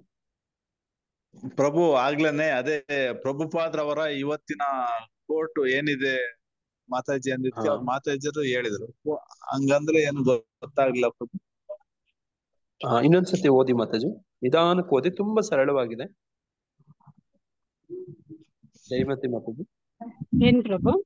ಇವತ್ತಿನ ಕೋರ್ಟ್ ಓದಿ ಪ್ರಭು, ಓದಿ ಪ್ರಭು, ಯಾರಾದ್ರೂ ಓದಿ. I can see you, you can see me. Similarly, you can go directly, see God, lie with him, dance with him, play with him, eat with him. This is the perfection of life. Paris ಅಲ್ಲಿ ಹೇಳೋದು June 13, 1974 ಹೇಳ್ತಾರೆ. ಏನಂದ್ರೆ ಹಂಗಂದ್ರೆ ಏನು ಕನ್ನಡದಲ್ಲಿ ಹೇಳಿ, ನೀವು ಅರ್ಥ ಆಗ್ಲಿಲ್ಲ ಅಂತ ಹೇಳ್ತಿದ್ದಾರೆ. ಅಂದ್ರೆ ನೀವು ನನ್ನನ್ನ ನೋಡ್ಬೋದು, ನಾನು ನಿಮ್ಮನ್ನ ನೋಡ್ಬೋದು, ನಮ್ ಜೊತೆ ಕೂಡ ಆಡ್ಬೋದು. ಇದೇ ನಮ್ ಜೀವನದ ಉದ್ದೇಶ. ಈಗ ನೋಡಿ ಚಿತ್ತಯ್ಯ ಪ್ರಭು, ಹೇಳಿ ಪ್ರಭು. ಪ್ರಭುಪಾದರು ಏನ್ ಹೇಳಿದ್ರೆ ಜೂನ್ 13ನೇ ತಾರೀಕು, ಐ ಕ್ಯಾನ್ ಸಿ ಯು, ನಾನು ನಿಮ್ಮನ್ನ ನೋಡ್ಬೋದು, ನೀವು ನನ್ನನ್ನ ನೋಡ್ಬೋದು. ಅದೇ ತರ ಅಂದ್ರೆ ಸಿಮಿಲರ್ಲಿ ಅಂದ್ರೆ ಅದೇ ತರ, ಇನ್ ದ ಸೇಮ್ ವೇ ನೀವು ಯು ಕ್ಯಾನ್ ಗೋ ಡೈರೆಕ್ಟ್ ಅಂದ್ರೆ ದೇವ್ರ ಹತ್ರ ಡೈರೆಕ್ಟ್ ಆಗಿ ಹೋಗ್ಬೋದು, ಅಂಡ್ ಡೈರೆಕ್ಟ್ ಆಗಿ ನೋಡ್ಬೋದು. ಕೃಷ್ಣನ ಹತ್ರ ಅಂದ್ರೆ ಹತ್ರ ಕೂತ್ಕೊಂಡು ಮಾತಾಡ್ಬೋದು. ಡಾನ್ಸ್ ವಿತ್ ಅಂದ್ರೆ ಡಾನ್ಸ್ ಮಾಡೋದು, ಜೊತೆಲಿ ಆಟ ಆಡ್ಬೋದು, ಪ್ರಸಾದ ತಗೋಬಹುದು. ಇದು ಜೀವನದ ಒಂದು ಸಾಫಲ್ಯತೆ, ಪರ್ಫೆಕ್ಷನ್ ಅಂತ ಹೇಳ್ತಾರೆ. ಅಷ್ಟೇ ಪ್ರಭು. ಚಿತ್ತಯ್ಯ ಪ್ರಭು ಅರ್ಥ ಆಯ್ತಾ? ಕೃಷ್ಣನನ್ನ ಮುಖಾಮುಖಿ ನೀವು ಭೇಟಿ ಮಾಡಬಹುದು, ಆತನ ಒಬ್ಬ ವ್ಯಕ್ತಿ. ನೀವು ಈ ಎಲ್ಲ ಜೀವನದ ಪರಿಪೂರ್ಣತೆ, ಪರ್ಫೆಕ್ಷನ್ ಯಾವ್ದಪ್ಪ ಅಂದ್ರೆ ನೋಡಿ, ಕೃಷ್ಣನ್ ಜೊತೆ ಆತರ ಸೇರ್ಕೊಳ್ಳೋದು, ಕೃಷ್ಣನ್ ಜೊತೆ ಇವೆಲ್ಲ ಮಾಡೋದು, ಆಡೋದು, ತಿನ್ನೋದು, ಕುಣಿಯೋದು ಎಲ್ಲ ಕೃಷ್ಣನ್ ಜೊತೆ ಮಾಡೋದು. ನೋಡಿ ಆ ಯಶೋದಮಯ್ಯ, ನೋಡಿ ಆ ಗೋಪ ಬಾಲಕರು ಆ ಪರಿಪೂರ್ಣತೆಯನ್ನ ಪಡ್ಕೊಂಡಿದ್ದಾರೆ. ನಾವು ಕೂಡ ಈ ಆಚಾರ್ಯರು ಕೊಟ್ಟಿರುವಂತ ಸಾಧನ ಕ್ರಮಗಳನ್ನ ಅನುಸರಿಸಿದರೆ ನಾವು ಕೂಡ ಆ ಪರಿಪೂರ್ಣತೆಯನ್ನ ಪಡಿಬಹುದು ಅಂತ ಹೇಳ್ತಿದ್ದಾರೆ. ಅಷ್ಟೇ ಪ್ರಭು. ಅರ್ಥ ಆಯ್ತಾ? ಗಂಭೀರವಾದದ್ದು ಇದು ಚಿತ್ತಯ್ಯ ಪ್ರಭು. ಅಂದ್ರೆ ಪ್ರಭು ಪ್ರಭುಪಾದರದು ಪ್ರತಿದಿನನೂ ಒಂದೊಂದು ಸಂದೇಶ ಇರುತ್ತಾ ಪ್ರಭು? ಹೌದೌದು, ಹೌದು ಇರುತ್ತೆ. ಅಂದ್ರೆ 1974 ಅಲ್ಲಿ ಹೇಳಿರೋದ್ನ ಇವತ್ತಿನ ಜೂನ್ 13ನೇ ತಾರೀಕಲ್ಲ ಪ್ರಭುಜಿ, ಇವತ್ತು ಹೇಳ್ತೀವಿ. ನೋಡಿ ಜೂನ್ ಅಂದ್ರೆ ಡೈಲಿ ಈ ತರ ಪ್ರತಿದಿನ ಒಂದೊಂದು ಪ್ರಭುಪಾದರ ವಾಣಿ ಅಂತ ಇದು ಒಂದೊಂದು ಡೇಟ್ ಪ್ರಕಾರ ನಮ್ಮ ಟೆಂಪಲ್ ಅಂದ್ರೆ ಈ ತರ ಕಳಿಸ್ತಾರೆ. ಇದೇ ಕೋಟ್ ಪ್ರಭುಜಿ. ಅಂದ್ರೆ ಕನ್ನಡದಲ್ಲಿ ದಿನದ ಚಿಂತನೆ ಅಂತ ಹೇಳ್ತಾರಲ್ವಾ, ಅದು ಅಡ್ಮಿಟ್ ಮಾಡಿದ್ರೆ ಇದನ್ನ ಡೈಲಿ ಗ್ರೂಪ್ಗೆ ಹಾಕ್ಬೋದು ಪ್ರಭು. ಅಷ್ಟೇ. ಅರ್ಥ ಆಯ್ತು ಪ್ರಭು? ಅರ್ಥ ಆಯ್ತು ಪ್ರಭು. ಪ್ರಭು ಅರ್ಥ ಆಯ್ತು ಈಗ. ನೋಡಿ ಜೂನ್ 10ನೇ ತಾರೀಕು 11ನೇ ನೋಡಿ ಇಲ್ಲಿ ಕಾಣ್ತಾ ಇದೆ ನೋಡ್ರಿ ನಿಮ್ಗೆ. 9ನೇ ತಾರೀಕು ಯಾವ್ದೋ ಲೆಟರ್ ಅಲ್ಲಿ, ಯಾವ್ದೋ ಭಾಷಣದಲ್ಲೋ ಯಾವ್ದೋ ಒಂದು ಒಳ್ಳೆ ವಿಚಾರ ಪ್ರಭುಪಾದರು ಹೇಳಿರ್ತಾರೆ, ಅದನ್ನ ಭಕ್ತರ ನೆನಪಿಗೆ ಅಂತ ಹಾಕ್ತಾರೆ. ಅಷ್ಟೇ ಪ್ರಭು. ನೀವು ಓದ್ಕೊಳ್ಳಿ, ತುಂಬಾ ಚೆನ್ನಾಗಿರುತ್ತೆ. ಹರೇ ಕೃಷ್ಣ. ಮತ್ತೆ ಯಾರಾದ್ರೂ ಹೇಳೋದು ಏನಾದ್ರು ಇದೆಯಾ? ಮಹಾಭಾವ ಪ್ರಭು ಏನ್ ಹೇಳ್ತೀರಿ? ಪ್ರಭುಜಿ ಹರೇ ಕೃಷ್ಣ ಪ್ರಭುಜಿ. ಹರೇ ಕೃಷ್ಣ ಪ್ರಭು. ಇಲ್ಲಿ ನೀವ್ ಹೇಳ್ದಂತ ಪ್ರಭು ಎಲ್ಲಾ ನಮ್ಮವ್ರು ಕನ್ಫ್ಯೂಷನ್ ಮಾಡ್ಕೊಂಡದ್ ಹೆಂಗಂದ್ರೆ, ಬೇರೆ ಕಡೆ ಪ್ರವಚನಗಳು ಬೇರೆ ಪಂಥದವ್ರದ ಹತ್ರ ಹೋಗಿ ಎಲ್ಲ ಮಿಕ್ಸ್ ಮಾಡ್ಕೊಂತಾರ ಪ್ರಭುಜಿ. ಯಾಕಂದ್ರೆ ಅವರು ಹೇಳೋದೇ ಬೇರೆ ಆಗ್ಬಿಡ್ತತೆ. ಭಗವಂತ ಅವರೆಲ್ಲ ಇವ್ರು ಹಂಗೆ ಹಿಂಗೆ ಅಂತ ಬೇರೆ ರೀತಿಯಲ್ಲಿ ಹೇಳ್ತಾರಲ್ಲ. ಈ ಸೃಷ್ಟಿ ಎಲ್ಲ ಪ್ರಕೃತಿಯಿಂದ ಬಂದಿದ್ದು, ಯಾರು ಮಾಡಿಲ್ಲ ಅಂತಂದ್ ಹಿಂಗೆಲ್ಲ ಹೇಳ್ತಾರೆ. ಅವಾಗ ಗೊಂದಲದಲ್ಲಿ ಬೀಳ್ತಾರೆ ಪ್ರಭುಜಿ. ಇದನ್ನ ಪೂರ್ಣ ಓದಿದ್ರೆ ಮಾತ್ರ ಅರ್ಥ ಆಗುತ್ತೆ ಪ್ರಭು, ಇಲ್ಲಾಂದ್ರೆ ಅರ್ಥ ಆಗಲ್ಲ ಪ್ರಭು. ಎಷ್ಟೇ ಇದ್ ಮಾಡ್ಕೊಂಡ್ರು ಮನನ ಮಾಡಲ್ಲ ಪ್ರಭು. ಮನನ ಮಾಡ್ಕೊಂಡ್ರೆ ಮಾತ್ರ ಅರ್ಥ ಆಗುತ್ತೆ ಪ್ರಭು. ಮತ್ತೆ ಮೇಧಾಸ್ಥಿತಿಯಲ್ಲಿ ವಾಪಸ್ ಹೋಗ್ಬಿಡ್ತಾರೆ. ಡೌಟ್ ಬರುತ್ತೆ ಎಲ್ಲಾರ್ಗು. ಹರೇ ಕೃಷ್ಣ ಪ್ರಭುಜಿ, ದಿನಾ ಕ್ಲಾಸಿಗೆ ಅಟೆಂಡ್ ಆದ್ರ ಇದನ್ನೆಲ್ಲ ವಿಷಯಗಳು ತಿಳಿತಾ ಹೋದ್ರ ಬೇರೆ ಇದನ್ನ ನಾವು ನಂಬಕ ಸಾಧ್ಯ ಇಲ್ರಿ ಪ್ರಭುಜಿ. ಹರೇ ಕೃಷ್ಣ ಪ್ರಭುಜಿ, ಧನ್ಯವಾದ.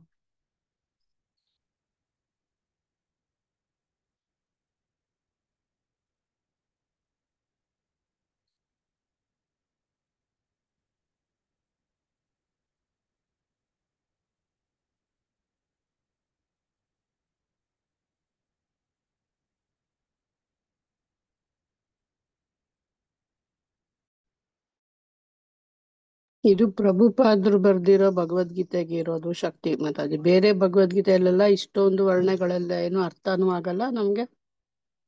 ಭಾವಾರ್ಥದಲ್ಲಿ ಅಷ್ಟು ಚೆನ್ನಾಗಿ ಕೊಟ್ಟಿದ್ದಾರೆ ಪ್ರಭುಪಾದ್ರು.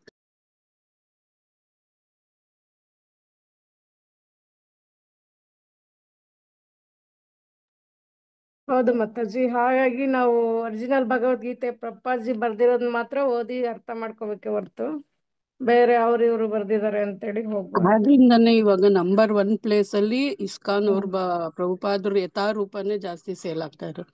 ಯಾಕಂದ್ರೆ ಇದನ್ನು ಬೇರೆ ಭಗವದ್ಗೀತೆ ಓದಿರೋರು ಕನ್ಫ್ಯೂಷನ್ ಅಲ್ಲಿ ಸೇರ್ಕೊಂತಾರೆ.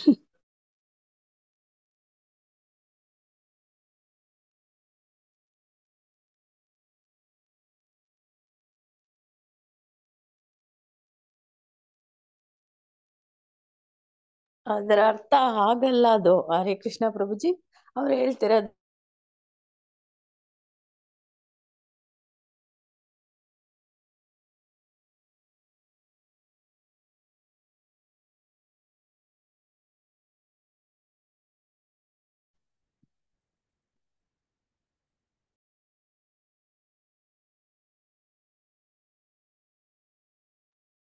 ಪ್ರಭುಗಳೇನೋ ಲೆಫ್ಟ್ ಆದಂಗಿದ್ದಾರೆ ಮಾತಾಜಿ, ಕಾಲೇನೋ ಬಂದಂಗಿದೆ. ಓಕೆ, ಮ್ಯೂಟ್ ಆಗೈತೆ ಪ್ರಭುಜಿದು.